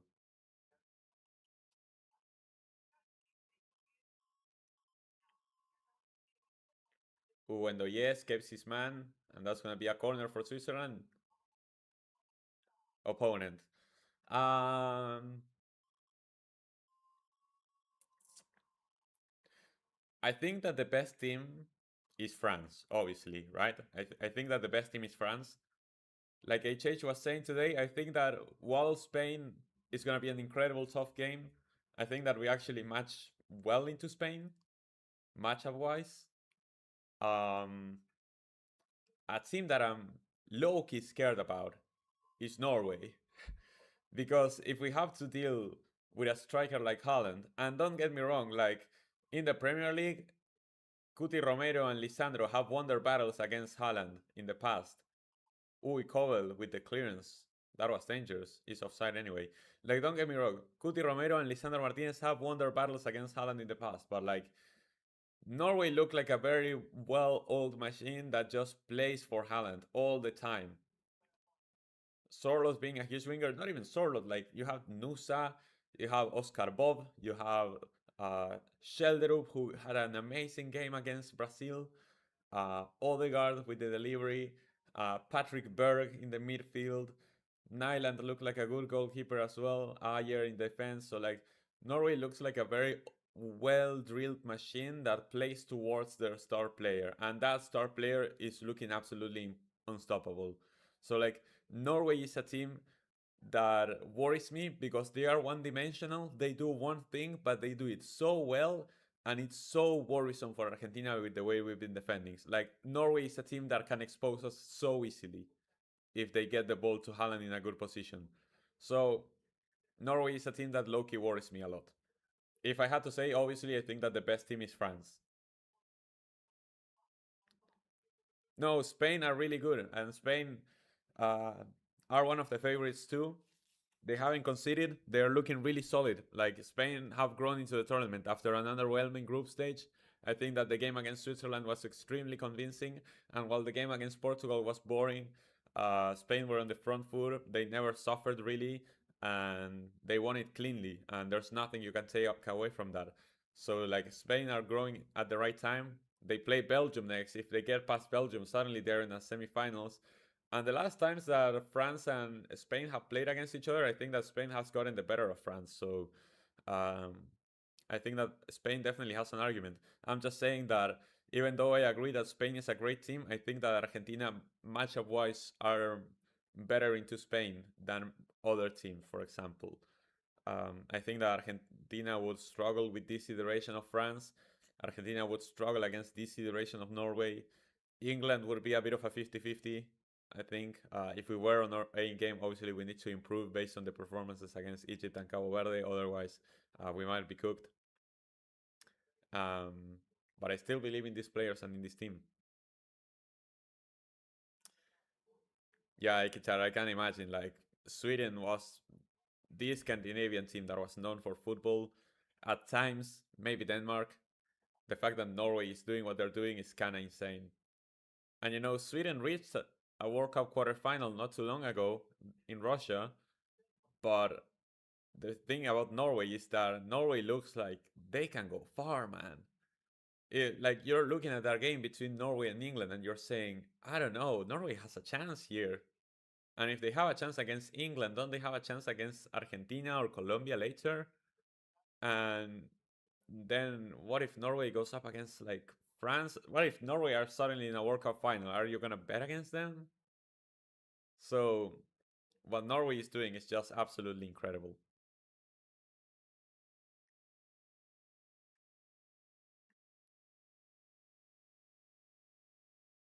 Yeah, Rios kind of fell off, by the way. Lerma and Gustavo Puerta have looked so much better in midfield than Rios. But Rios was one of my favorite players. It's just that he fell off hella hard. That's not what I wanted to click. Lukaku on the wing. Out of all the teams left, who is the biggest sideways passing merchant? What kind of question is that? Because I was gonna say Portugal, but like, out of the teams left, I don't know. Is there a team that passes sideways out of the teams that are left? I don't know. It might be Argentina at that point. It was hilarious seeing him run down the Iraqi defenders and then dropping back to collect the ball. So, SSB, thank you so much for going. Well, it's been kind of the battle of the mids. Looks pretty dull at the moment, and we're reaching the end of regulation. Honestly, it might be better for Argentina if these guys go to extra time and use all of their legs. It might be in our best interest for these teams to gas themselves out.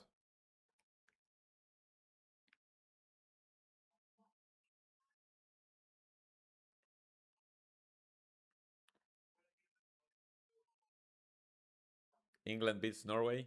Brazil choked. We'll see. England could do it, but are you gonna bet against this Haaland? Argentina, Spain. I feel like it would be like in the narratives. It's amazing. It has a lot of narratives. In reality, I feel like it would be a slow game. Like there would not be a lot of action in that game. I feel like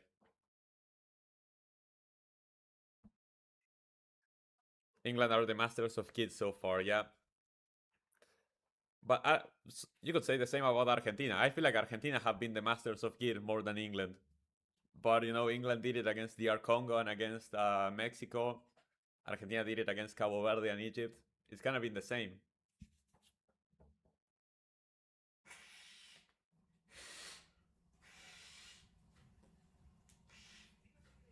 Both teams have shown incredible grit and determination and desire to win, which is something that you couldn't say about many England national teams before. So it's nice that England has finally found that groove and that mentality within a squad because they always had the talent, they were always lacking that mentality, and now they have it.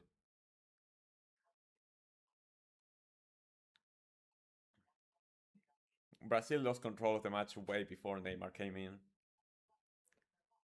Oh yeah, Spain are the sideways passing merchants. To be fair,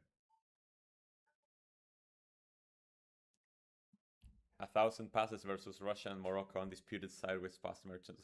They're okay. What they told me, and from what I've seen at the Euros, they are not that team anymore because under Luis de la Fuente and having actual wingers like Yamal and Nico Williams, they weren't that team anymore. Suddenly, Nico Williams is injured. They play with Alex Baena, and Yamal is not having his best tournament. And suddenly, they are passing sideways as well. Pedri hasn't looked good this World Cup either. Rodri has been growing into the tournament. Spain still look good, but like some of the individuals worry me for Spain.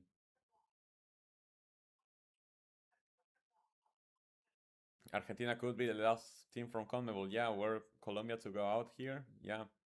Ooh, good through ball for Embolo. Just wide of the post. The shot from Endoye. 1,000 passes, yeah, that was insane. England has that physicality. I mean, the pole also has like that physicality too. I feel like England and Argentina are similar teams with some key differences. Um, USA got exposed, but not on a talent level. They got exposed on a mentality level. USA didn't have the mentality to approach that game against Belgium. The Euros team was amazing, but now they reverted back to a tactic when things don't go right. The Austria performance was their best so far, yeah. The ball reminds me of Vidal. Ah, yeah, you could make that comparison.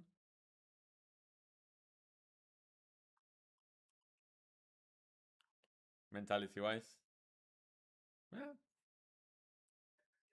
I don't know about the mentality, but maybe. All right, 5 minutes of stoppage time. 2 minutes have already gone past. Can somebody find a late winner to put their nation in the quarterfinals? This last round of 16 game played in Toronto, also the final game to take place outside of the US this World Cup.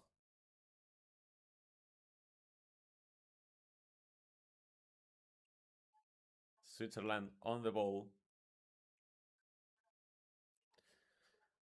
I kinda don't care, Coke Zero. I'm gonna be real. I think that Colombia are a better team.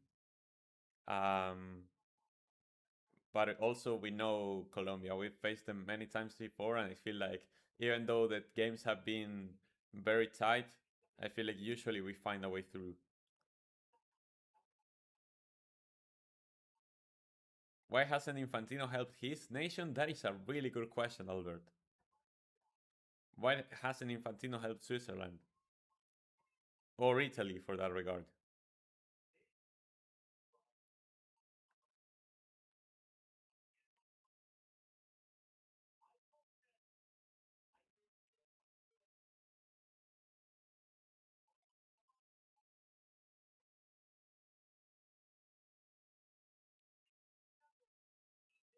All right. Corner for Switzerland. Frieder to take it. Frieder with the cross. Cleared away by Davinson Sanchez. Oh, and that's a good touch by Lucho Diaz, but he's not gonna get to it, trying to lead a counter attack. Oh, Frieder. Suddenly the game is turning up for like the final few minutes, and that's another. Nope, that's a goal kick for Colombia instead. Final minute. Final minute, or else we're going to extra time.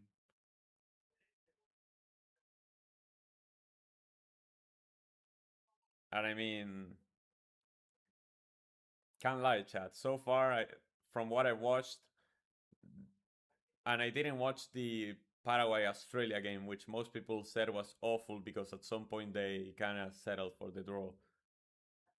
But from what I've seen, this has been the worst World Cup game. And in the last kick of the game, Hamilton Campas commits a foul, and Colombia are gonna have not Colombia, Switzerland are gonna have a free kick. Djokovic to the semis of Wimbledon. Wait, he beat Auger Aliassime. Holy fuck, the goat. You know, I have my tennis side thanks to my mother as the game ends. Says the ref. We're going to extra time. I have a soft spot for tennis, and I was always a Federer fan. Even I have. See, this is the same thing about, um, the Ronaldo Messi debate, right? My favorite tennis player that is not Argentinian is Federer. Even I have to agree that Djokovic is the GOAT. I may not prefer Djokovic compared to Federer, but I have to agree that Djokovic is the GOAT because he has every argument. More Grand Slams, more wins in head to head against the other in the big three, better across surfaces, more consistent, has lasted more in his prime. Like Djokovic just ticks every box. Also won Olympic gold. So like Djokovic has it all.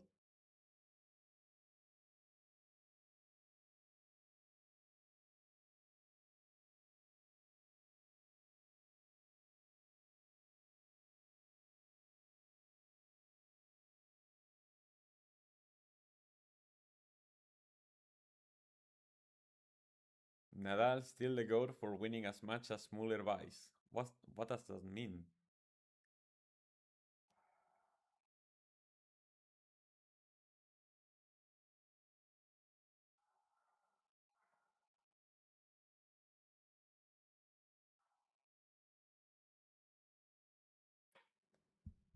For Argentinian tennis, I'm just so sad that injuries prevented us from seeing Del Potro trying to join the conversation, because Del Potro was that guy who often went up against the big three.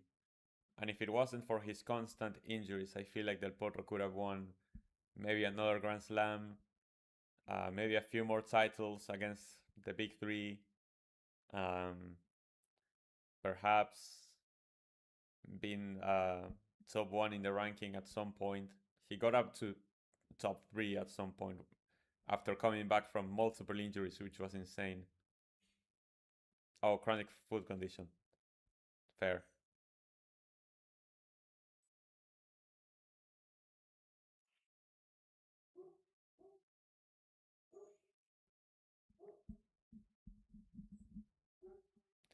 My dad saw Colombia play in 1994 against Bulgaria or Romania. I think it was the same side that player got cartel later for losing. Yeah, um, Andres Escobar, who actually the anniversary for his assassination was a few days ago. I remember because Rene Gita posted about it. I made a video about him. It's there in the channel. It was against Romania, actually, because Romania ended up topping that group after winning it, and then they went on to beat Argentina in the round of 16. Yeah, Andres Escobar. The own goal was against the USA though, but yeah, they did play against Romania in the opening game. The opening game was against Romania. They lost, and so they needed to win against the US. They lost because of the own goal, and then they beat Switzerland in the final match day, but um, it wasn't enough to qualify. And yeah, then Andres got killed when he got back to Colombia. Where haven't we seen any keepers like Higuita? We did see, like, we saw like the Rogerio Senis, the Chilabert, those kind of keepers who are just kind of crazy and love to play with their feet. Pause. So yeah, Colombia, Switzerland, just like today.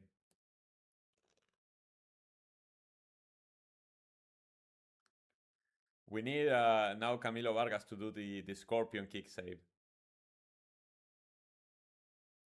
Wouldn't that be so clutch?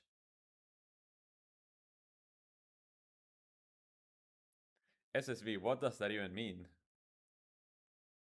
SSV, what are you talking about?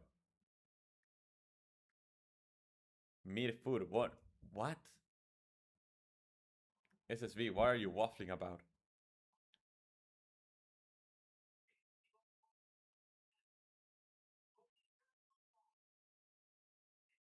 This going to extra time is ideal for us? Well, you could make that argument. They're probably gonna be more tired, although both teams are gonna have 3 days to rest. This game is mid. I agree. I didn't. I didn't understand like what it had to do with all the other things. Sorry.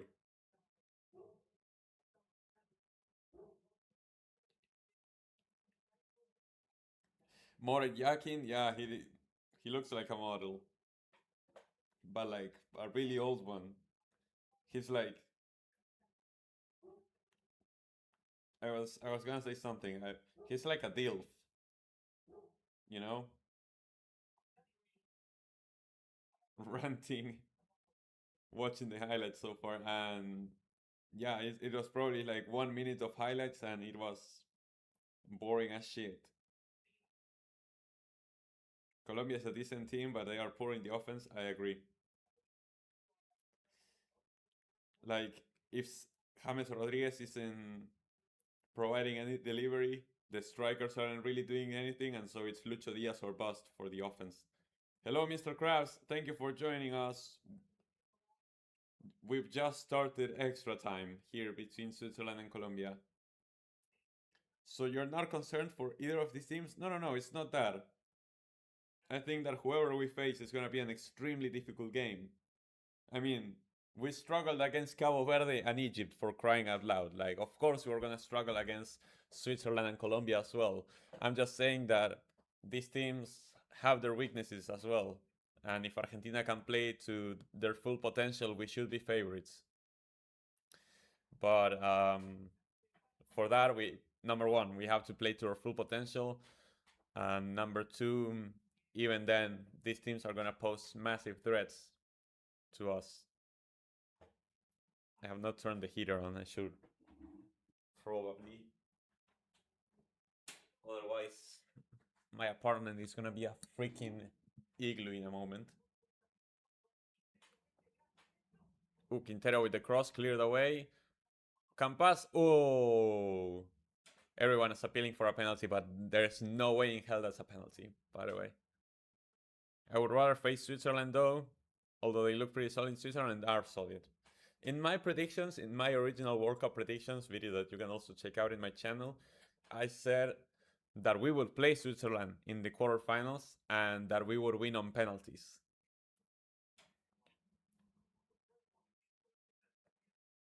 Why is there a cross next to Svi? Is there an injury crisis on the pitch? No, they are the Red Cross. They are from the Red Cross. They are dealing with the injuries.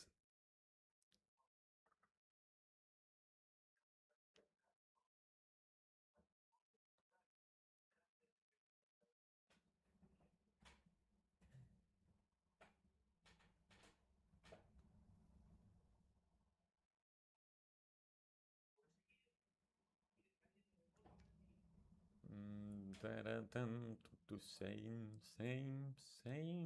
What you want? Man, are they gonna keep fouling each other? Like the players are just rolling on the grass at this point instead of playing the darn game. I mean, to be fair, some of these have been proper Brexit tackles.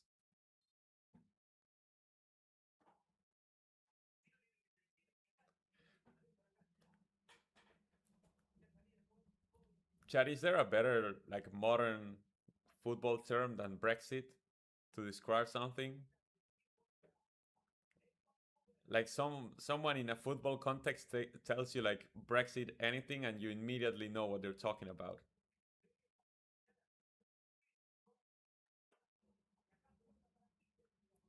The proper Brexit tackle.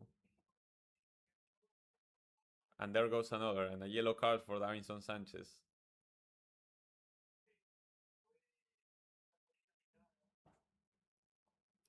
Brexit ball.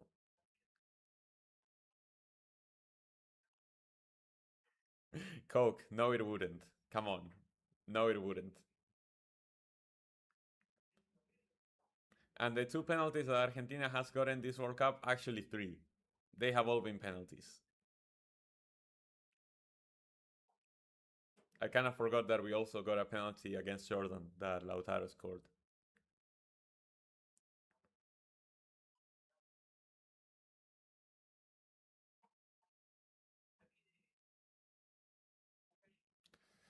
It's simple. Like the same thing for 2022. Like if a team steps onto the opposition's box more than any other team, then they're most likely to get fouled inside the box.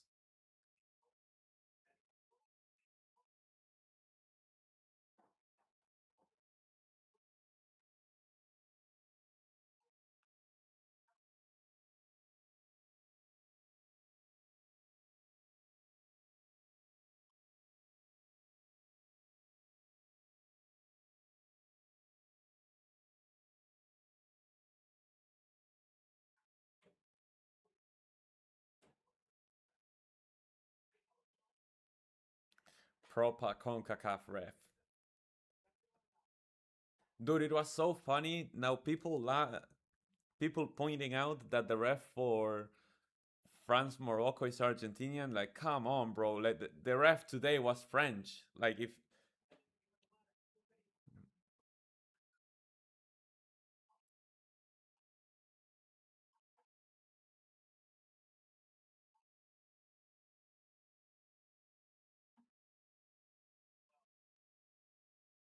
I rate CONCACAF refs, you're probably the only person who does.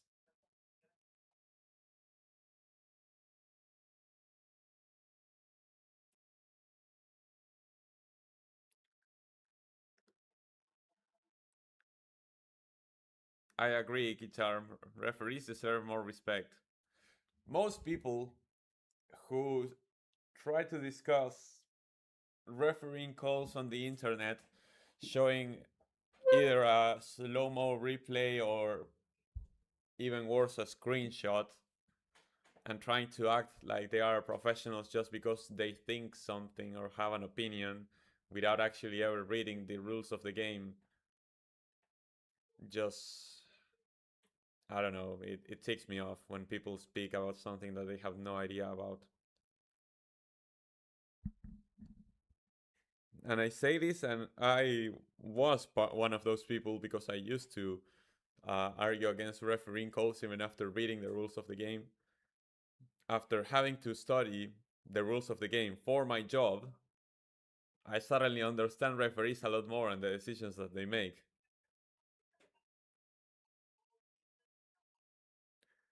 And even then, sometimes referees get it wrong.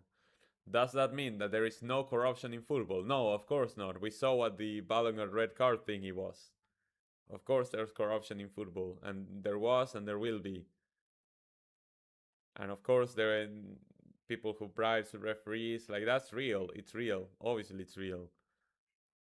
To assume that every little mistake, it's it's proof of corruption, of bribery, like it's stupid.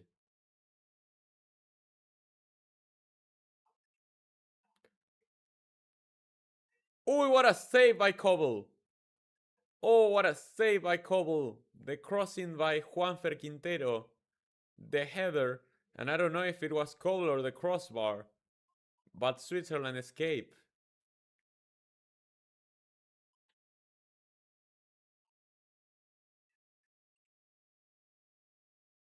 Served his suspension on the pitch. He was invisible, man. It was crazy. Switzerland trying to mount a counterattack, but it accounts to nothing. Look at that. Lukumi. Oh, it was just the crossbar. I don't know if Koval got a touch. Yeah, Koval doesn't get a touch. It was just the crossbar. Yeah, the Ecuadorian ref at the 22 World Cup. That's insane story.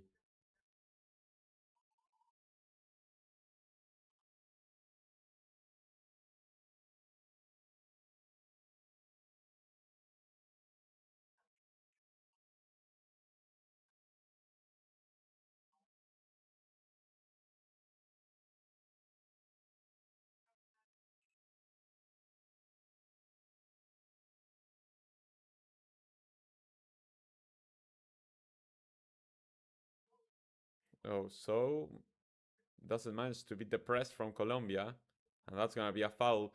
There have been so many fouls during this first half of extra time. We have barely seen any football. Oh, this game is awful, man. And that doesn't mean that the teams are bad. It just means that the matchup between each other was like not as fun as I thought it would be. I thought this would be two entertaining sides to look at. That doesn't seem to be the case. Yeah, you're right, Patrick. Right on the money.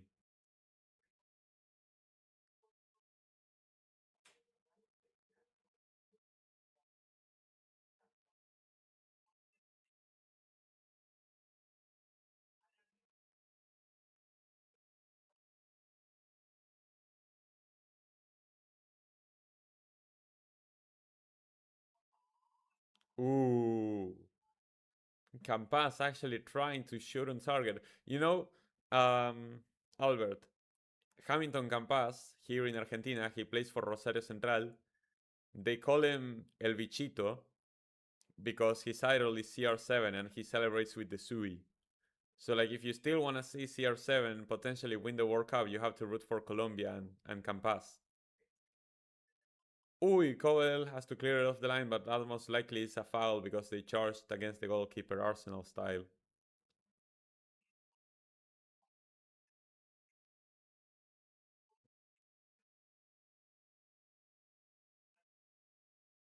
Yep, that is always gonna be a foul on the keeper.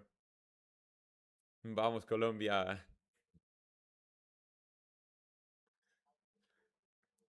Hamilton, el bichito Campas.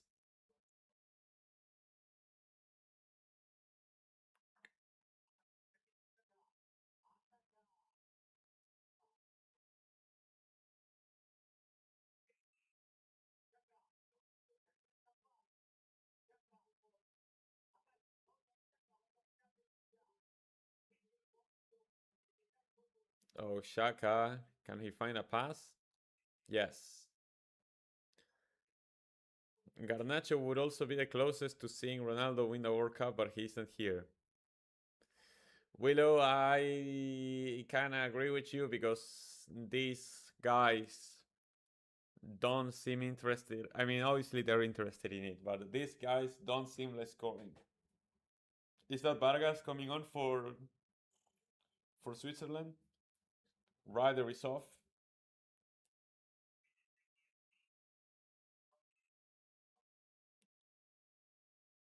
Reader off. And in goes. Oh, I'm Dooney actually. Yeah, Garnacho is not a real footballer, I agree. Hey, Chad, we have what? 17 minutes more until pens. Unless Switzerland finds something here.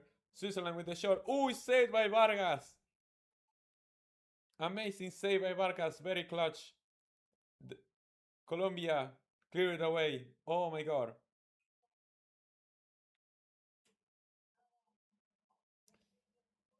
Rasta Stocks, thank you so much for joining. Yeah, I use OBS for the streams. Oh, what a save from Amdouni, who had just come on. Imagine if he just got stopped on and his first touch was the winning goal for Switzerland, but the save from Camilo Vargas, insane. Eshan, thank you so much for joining. Why is there so much hate against Messi on Twitter? Because some people still haven't dropped the Messi Ronaldo debate and they need to hate on everything that Messi accomplishes. Messi is also a very well known public figure, and Argentina is also a country hated on the internet, so everything that we have won has to be rigged. Yeah, people saying how Dani Infantino make the goal is stupid, honestly.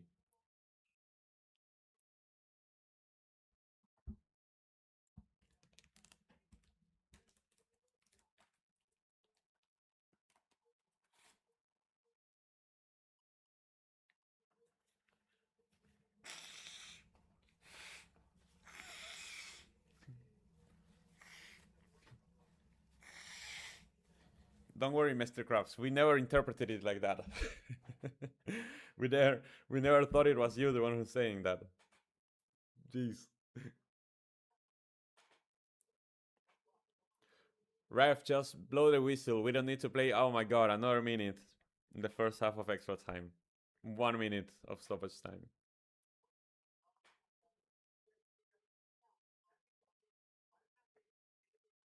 I've seen the best of CR7 and the best of Messi when they retire from football fully. That's it. Ooh, Diaz doesn't manage to find a clear shot, gets intercepted, and that's going to be a corner for Colombia.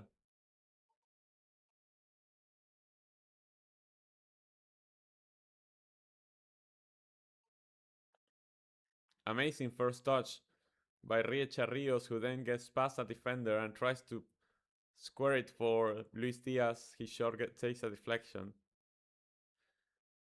Oh, Colombia are not very good at pens. You're right, Albert. Colombia are kind of cooked at pens. If it goes to pens, I think this goes to Switzerland.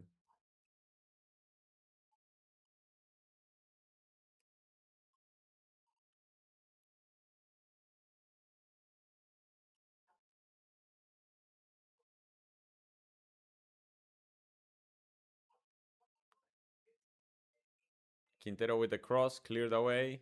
Colombia still retain possession. You support my main rival, by the way. Who will your main rival be?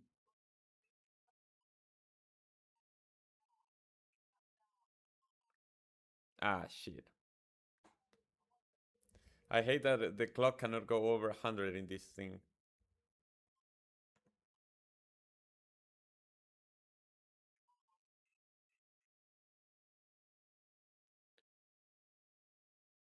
Who will be your main rival? Also, yeah, the clock, whenever it like goes over 100, it looks absolutely chopped. Let me just... There we go. The problem is I will then have to move it back to where it was for normal games that don't go to extra time.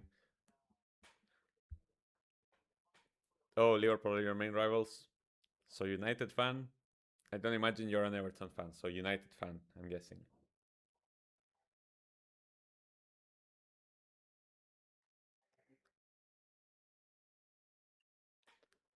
I feel like I know within my inner circle, there are more United fans than Liverpool fans, which is kind of crazy.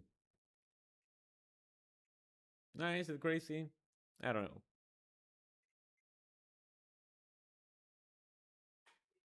Man United are definitely a more global club than Liverpool is.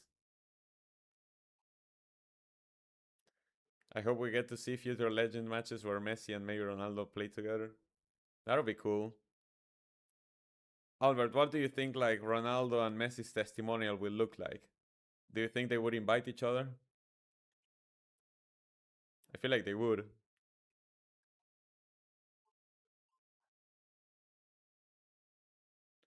Yes, United from when I was 5.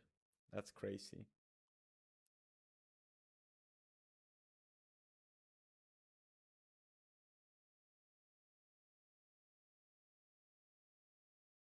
Yeah, I feel like they would.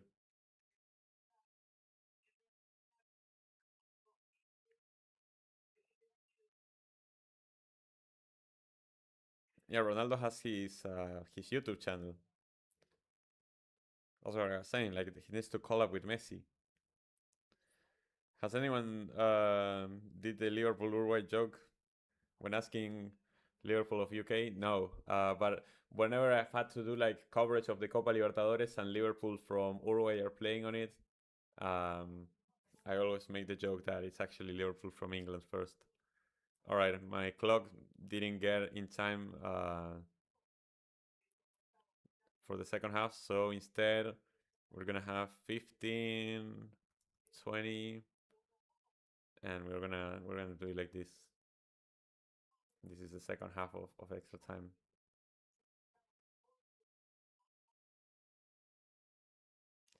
And now I have to fix the clock again. Put it right in the center. There we go.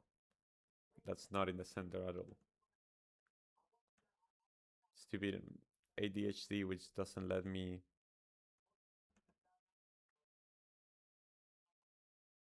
live with something unless it's in its perfect spot. Yeah, I am from Argentina, so that is why I have like no voice left because of the game that just happened. And now we're checking out who is gonna be Argentina's rival in the quarterfinals. Ronaldo is the first YouTuber to score at a World Cup.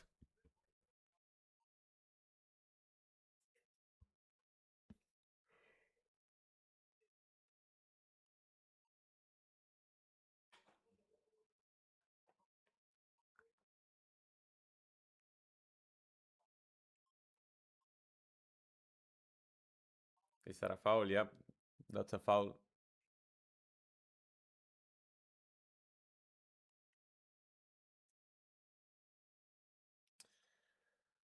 So we don't think anybody's winning it in this extra time, right? Yes, we have. Obviously, the 2014 World Cup, the game that went to extra time, and Argentina won it with that Di Maria goal at the death. Um, and I'm pretty sure we faced in another tournament or two, but I can't really remember.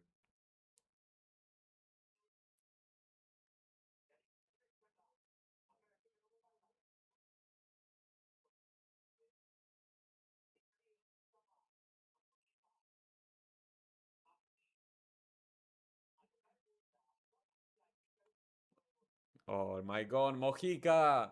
What is that? Mojica is so frustrating, man.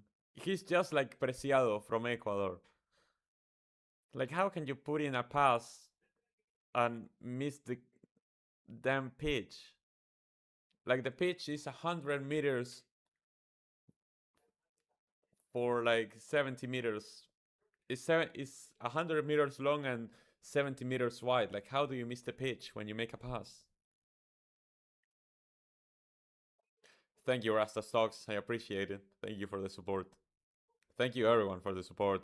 Albert and Willow, you two being channel members, despite me not really promoting the channel memberships anymore.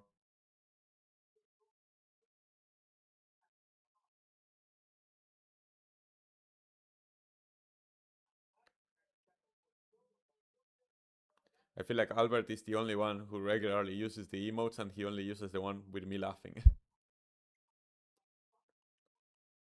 9 likes. Let's go. I didn't expect it for a watch along of a game that I don't know. I feel like it because it doesn't have big names. It wouldn't attract like a lot of people, and especially because I started late and yeah, not having like a lot of energy. I'm surprised that it's actually getting some traction. So thank you for that. Thank you for the support.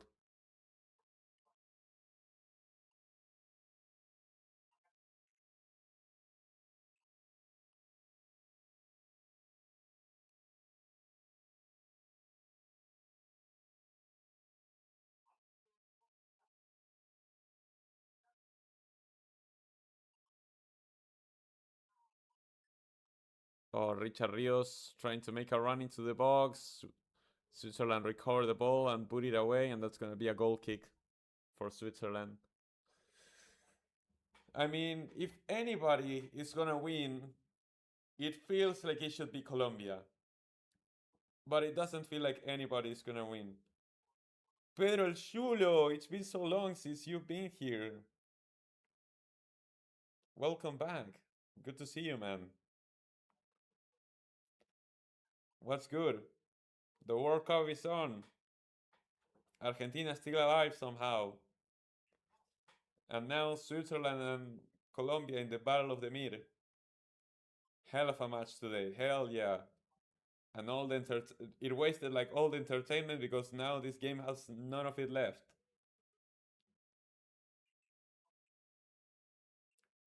Liverpool got a new manager. Do you think it will work out? Honestly, I am willing to give Paul Real a chance. I was tired of Arne Slot. Like I feel like Slot should have been sacked way earlier than he actually was. The fact that he was able to finish the season, but um, if it meant if Slot finishing the season meant that Liverpool could get the man that they wanted instead of just rushing for another manager and start building a project from that, then I think it's worth it. And I'm willing to give Paul Arriola a chance. Yes, I feel like based on what he did for Bournemouth, it could work. I feel like so far this World Cup has been very fun and exciting. Yep. I was very skeptical of the expansion to 48 teams. I have to say, for the most part, I think that it's been successful in making the World Cup more entertaining. There are other aspects that are obviously not as good, like qualifiers and then the amount of matches played and whatnot. But for the most part, I feel like the expansion to 48 teams has been a net positive. The hydration breaks, I still have mixed feelings about. But most of the negatives come from them being used as advertisement breaks. But I don't really have an innate problem with hydration breaks. Juan Fer, nope, over the crossbar. He had, I believe, Rios making an overlap, but he decided to cut inside and have a shot, and nope, that is just way off. It was Munoz actually making the overlap, of course.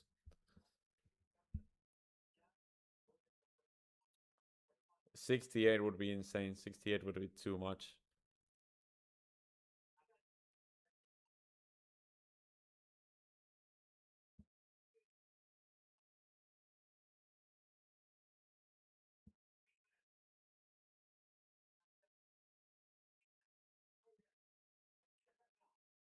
All right. Switzerland linking up a few passes in the midfield and progressing into the final third. Is this gonna end in a cross? It is, and it is cleared away. What a shocker.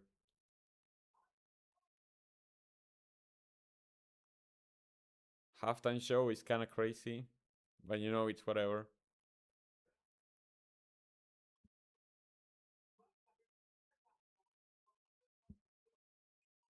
Ooh, Shaka over the crossbar.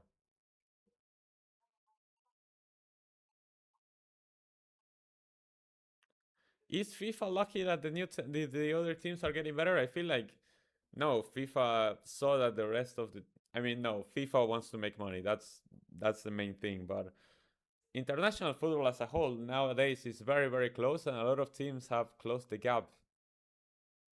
So a lot of teams that weren't good have become good, and teams that were only good have become great. Like the gap has shortened massively between national teams, and now every game is competitive at the World Cup. Obviously, FIFA's expansion to 48 teams was made only for monetary reasons, like to make more money, but also, yeah.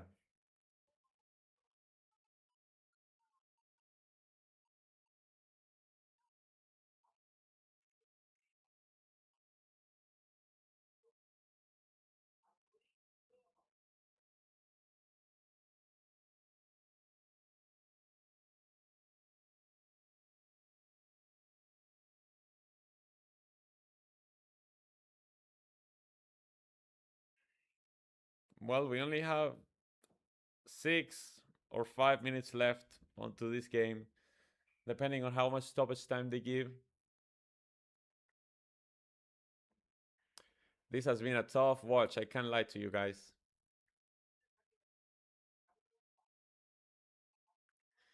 And either way, oh, that is a bad giveaway from. No! No, Campas! No, Campas! Bichito! That had been a horrible giveaway from Switzerland. Oh my god. How did Campas miss that? Woo! And it was Shaka of all people who lost the ball. Shaka of all people who got dispossessed. And Hamilton Campas all alone in front of the keeper. And he skies it over the crossbar. That was awful. Oh my god, that was the chance. That was the chance for Colombia to win it at the end. No, man. You cannot miss that. That is inexcusable. You cannot miss that, like, ever. Lucho Diaz gets fouled. Colombia's gonna have another chance. But that is so stupid. How has Camington now gone and missed that?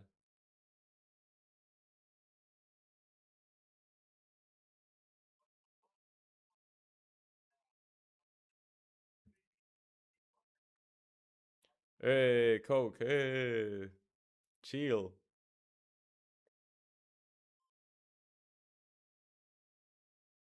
Insane that Campas missed that.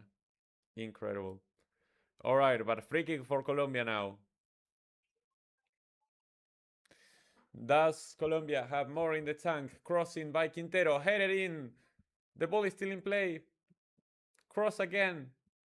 Switzerland can't clear it. Now they do.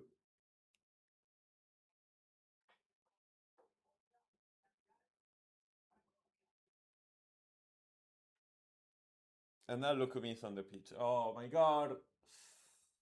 Uh,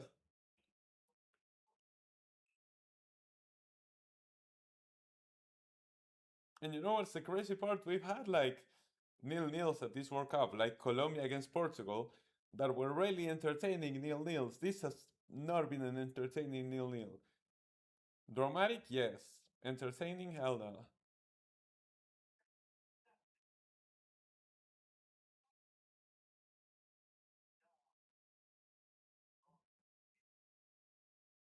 It is boring, Adam.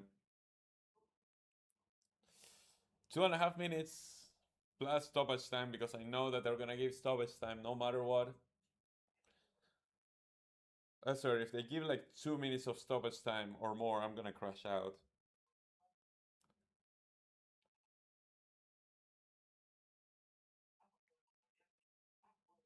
Should I be in filler to buy food or drinks? Yeah.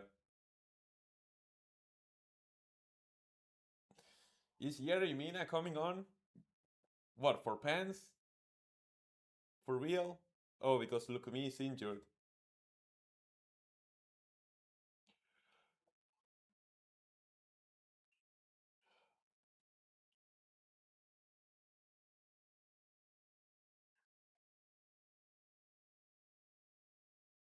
Well, the legend himself, Jerry Mina, subbed in for Lukumi, for Aura.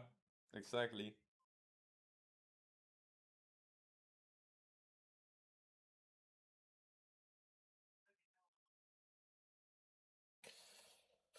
Oh, yeah, yeah. All right. I think we're going to have 2 minutes of stoppage time. And it's likely we get even three, which would be insane.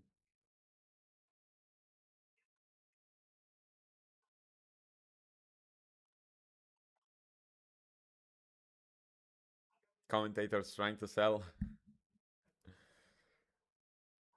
I mean, you kind of have to stay up until the end if you want to know a winner. Okay, Switzerland on the wing. That cross is getting to absolutely nobody.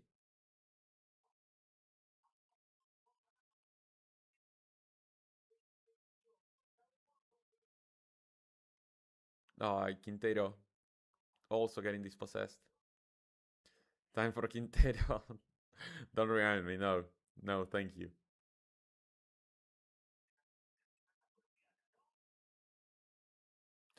Oi, oi, oi.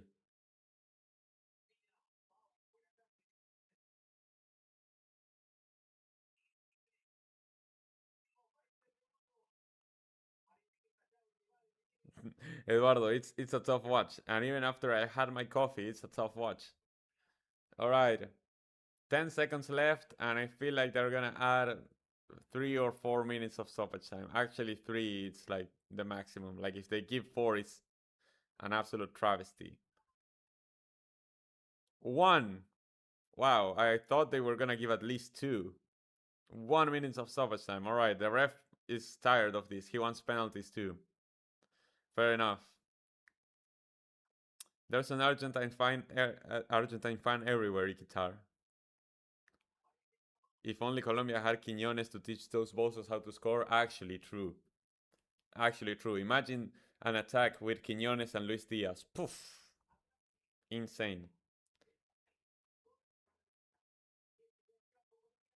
Hot coffee all the way, Willow. Iced coffee is disgusting. Yeah, even the ref is tired.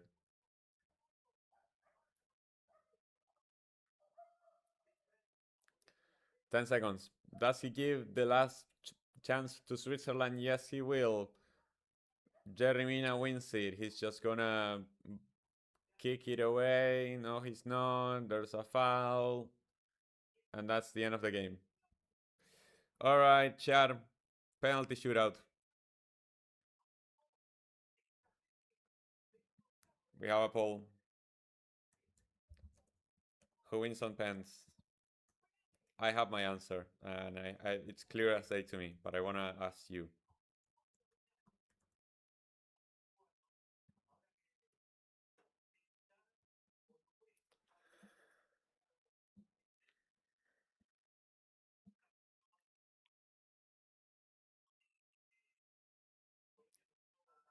Both coffee and milk with sweet bread, that sounds delicious, but when it's hot.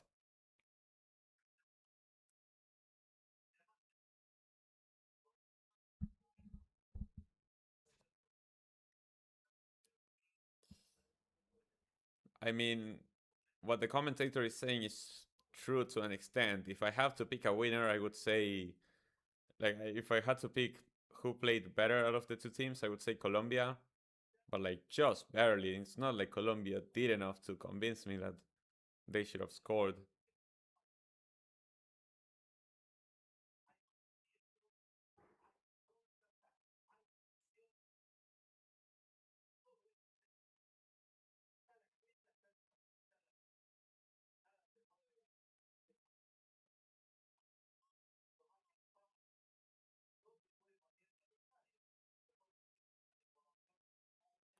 Insane how Campas missed this chance on a one-on-one in the 115th minute. Insane. Yeah, that would have been a horrible mistake, like for Shaka to make of all people.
HH commenting on Jerry Mina's hairline.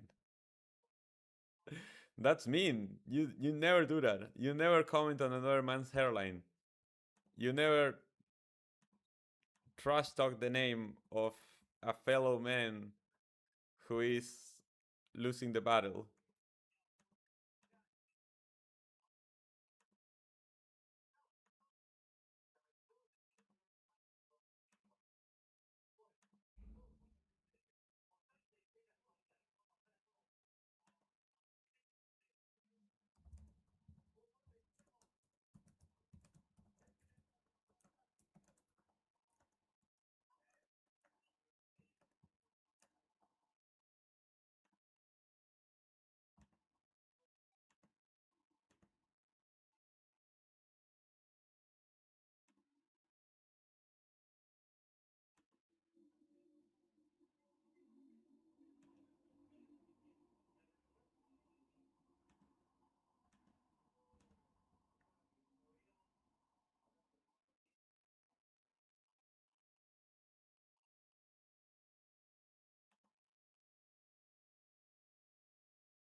All right. So how did the poll end? Of course, Colombia. According to the chat, Colombia takes it with 67% of the votes, while Switzerland has 33%, according to you guys. I think that Switzerland is gonna win. I think that Colombia is awful at pens, and Switzerland is specialists in this kind of occasion. But we'll see. The first pen, Juan Fernando Quintero up against Kovel.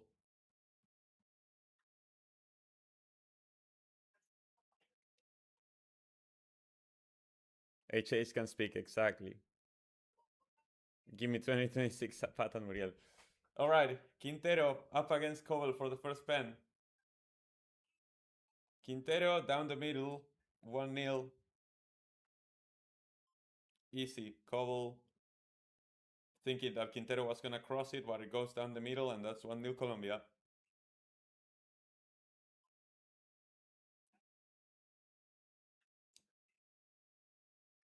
Alright, Colombia draw first blood. How will Switzerland respond now?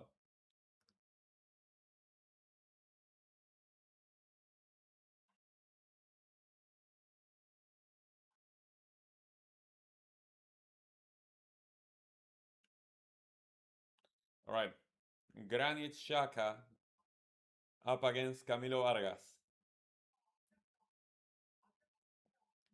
The captain for Switzerland.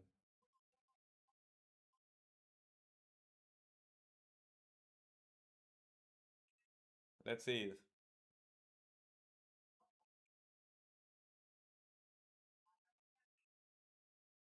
Granit Xhaka. Oh! Vargas got a touch to it, but it still goes in. Unlucky for Colombia. Vargas got it with his fingertips, but he was not able to fully clear it, and it goes into the top corner. Oh!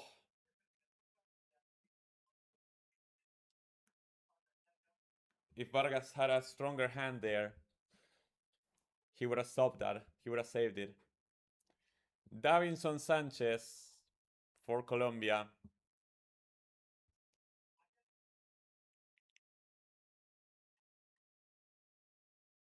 Davinson Sanchez. Something about center backs taking penalties. I think that some of them are really good. Spurs legend Sanchez, of course. Alright. Davinson Sanchez, Koval with the antics. He's moving all around the line. Davinson Sanchez against Koval. Sanchez hits the crossbar, the line and out. Something about center backs taking pens. Crossbar, bounces on the line and out. It literally bounced on the line, but it never crosses.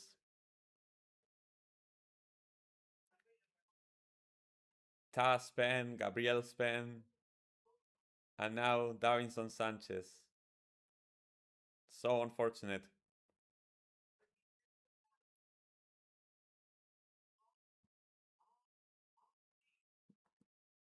Amuni for Switzerland, who came on, uh, I think, at the start of extra time.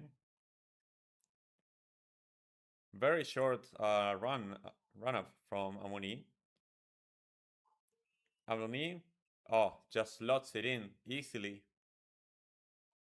Easy. The moment he saw Camilo Vargas diving to the right, to the left, I mean, he squares it to the right with so much confidence, cold-blooded, and Switzerland are up.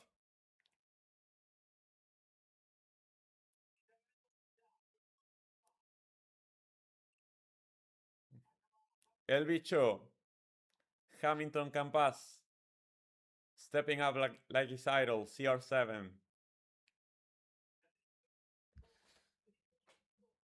Campas, who had the chance to win the game during extra time.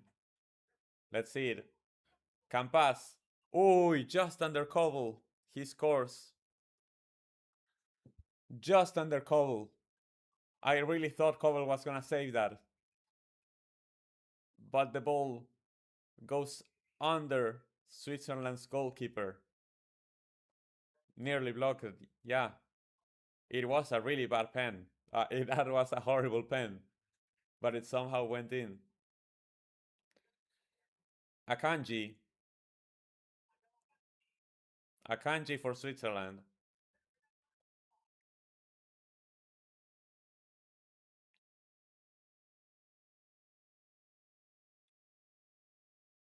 Let's see it. Akanji against Camilo Vargas.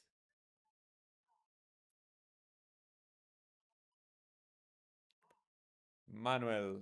Akanji. He's kited. He's kited. Something about center backs taking pens. He's absolutely skited.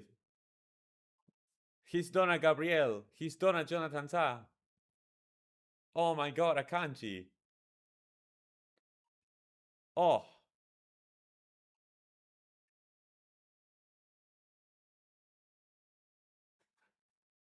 So bad. And it's too old.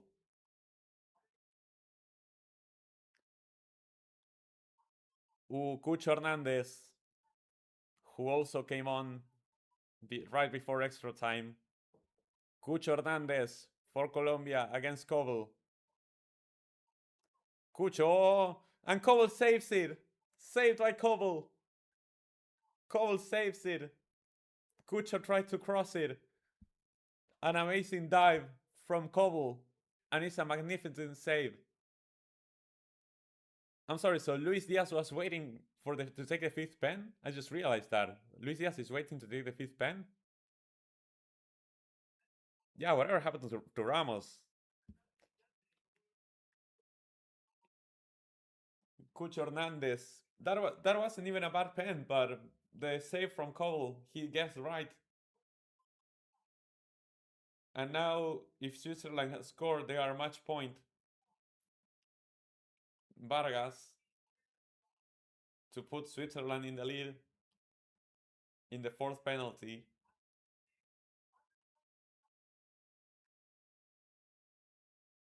Cedric squares it down the middle and Switzerland are up. Cedric scores against Vargas. And Switzerland are on match point. Colombia has to score.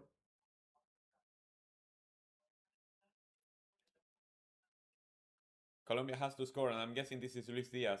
It cannot be anybody else.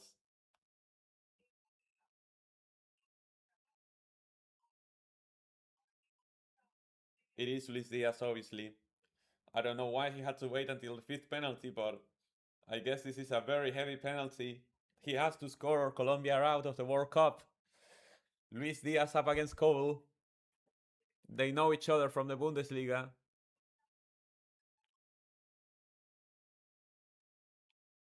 Luis Diaz against Koval to keep Colombia alive. Diaz scores. Very calm, very confident, cold-blooded. Crosses it. And Koval dives the wrong way. But now Camilo Vargas needs to save it. If Switzerland scores, they are through to the quarterfinals. I don't know, but I guess he made it work. Hello, Terry. Thank you so much for joining. If Switzerland scores, they are through to the quarterfinals. And now it's Ruben Vargas. I had gotten that wrong. It's Ruben Vargas against Camilo Vargas. Ruben Vargas to try and put Switzerland in the quarterfinals and set up a clash against Argentina. Camilo Vargas needs to be the hero for Colombia.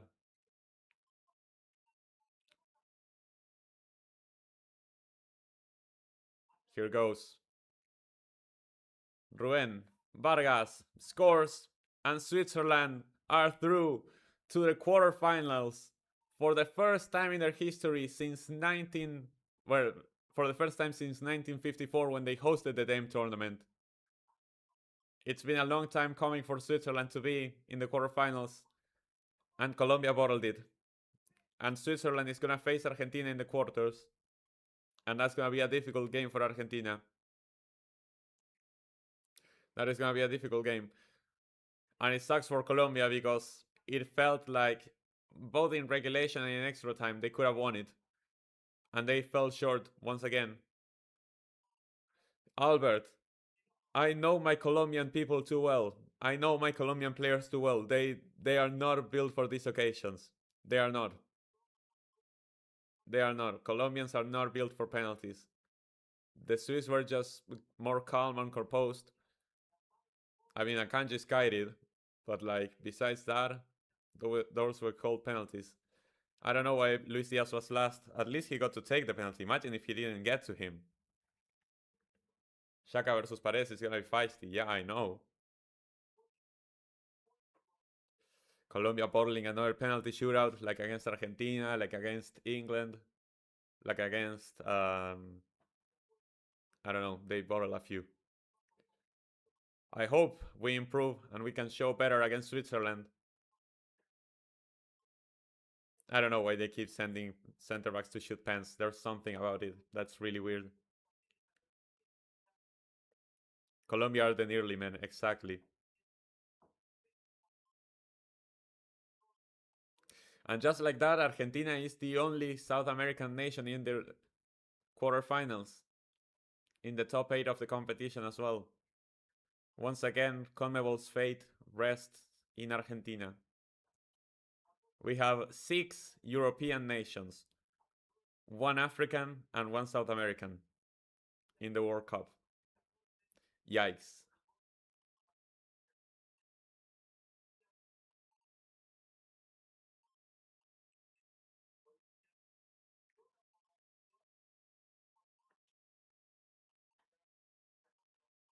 Most of the players in Morocco team were born in Europe. Ay, ay, ay.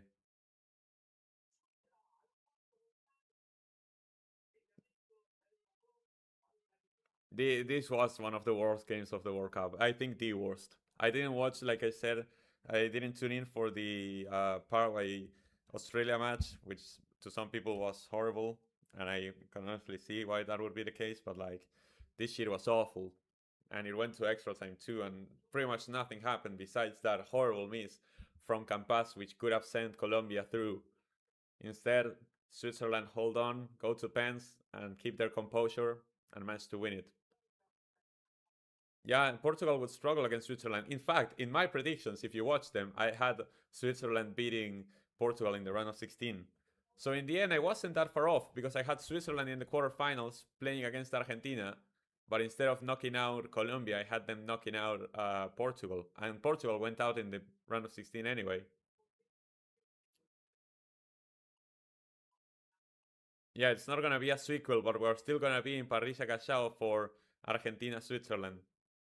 So don't worry about that. Just like that, Switzerland are through.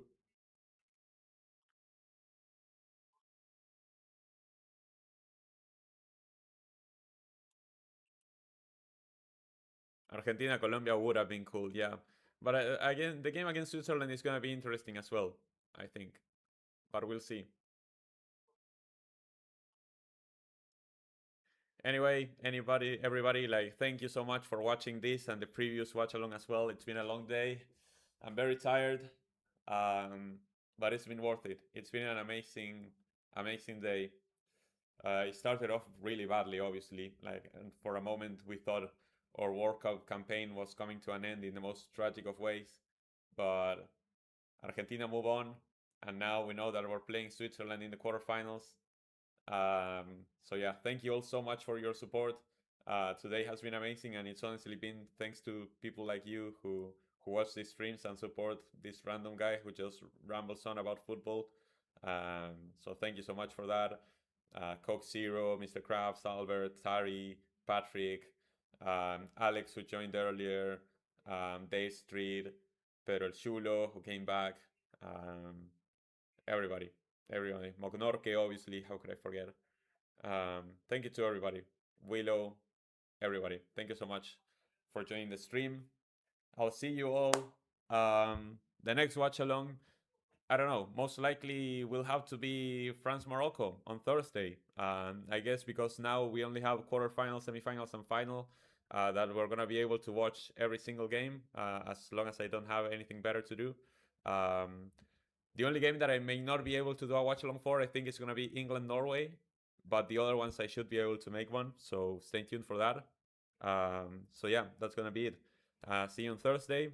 Thank you so much for watching. The World Cup is coming to an end. I cannot believe it either, Terry. After so long, it's finally there are so few matches left. We have to enjoy it while it lasts, and hopefully Argentina can go far, and why not all the way. So thank you all so much for watching. Take care of yourselves, and I'll see you later. Peace out.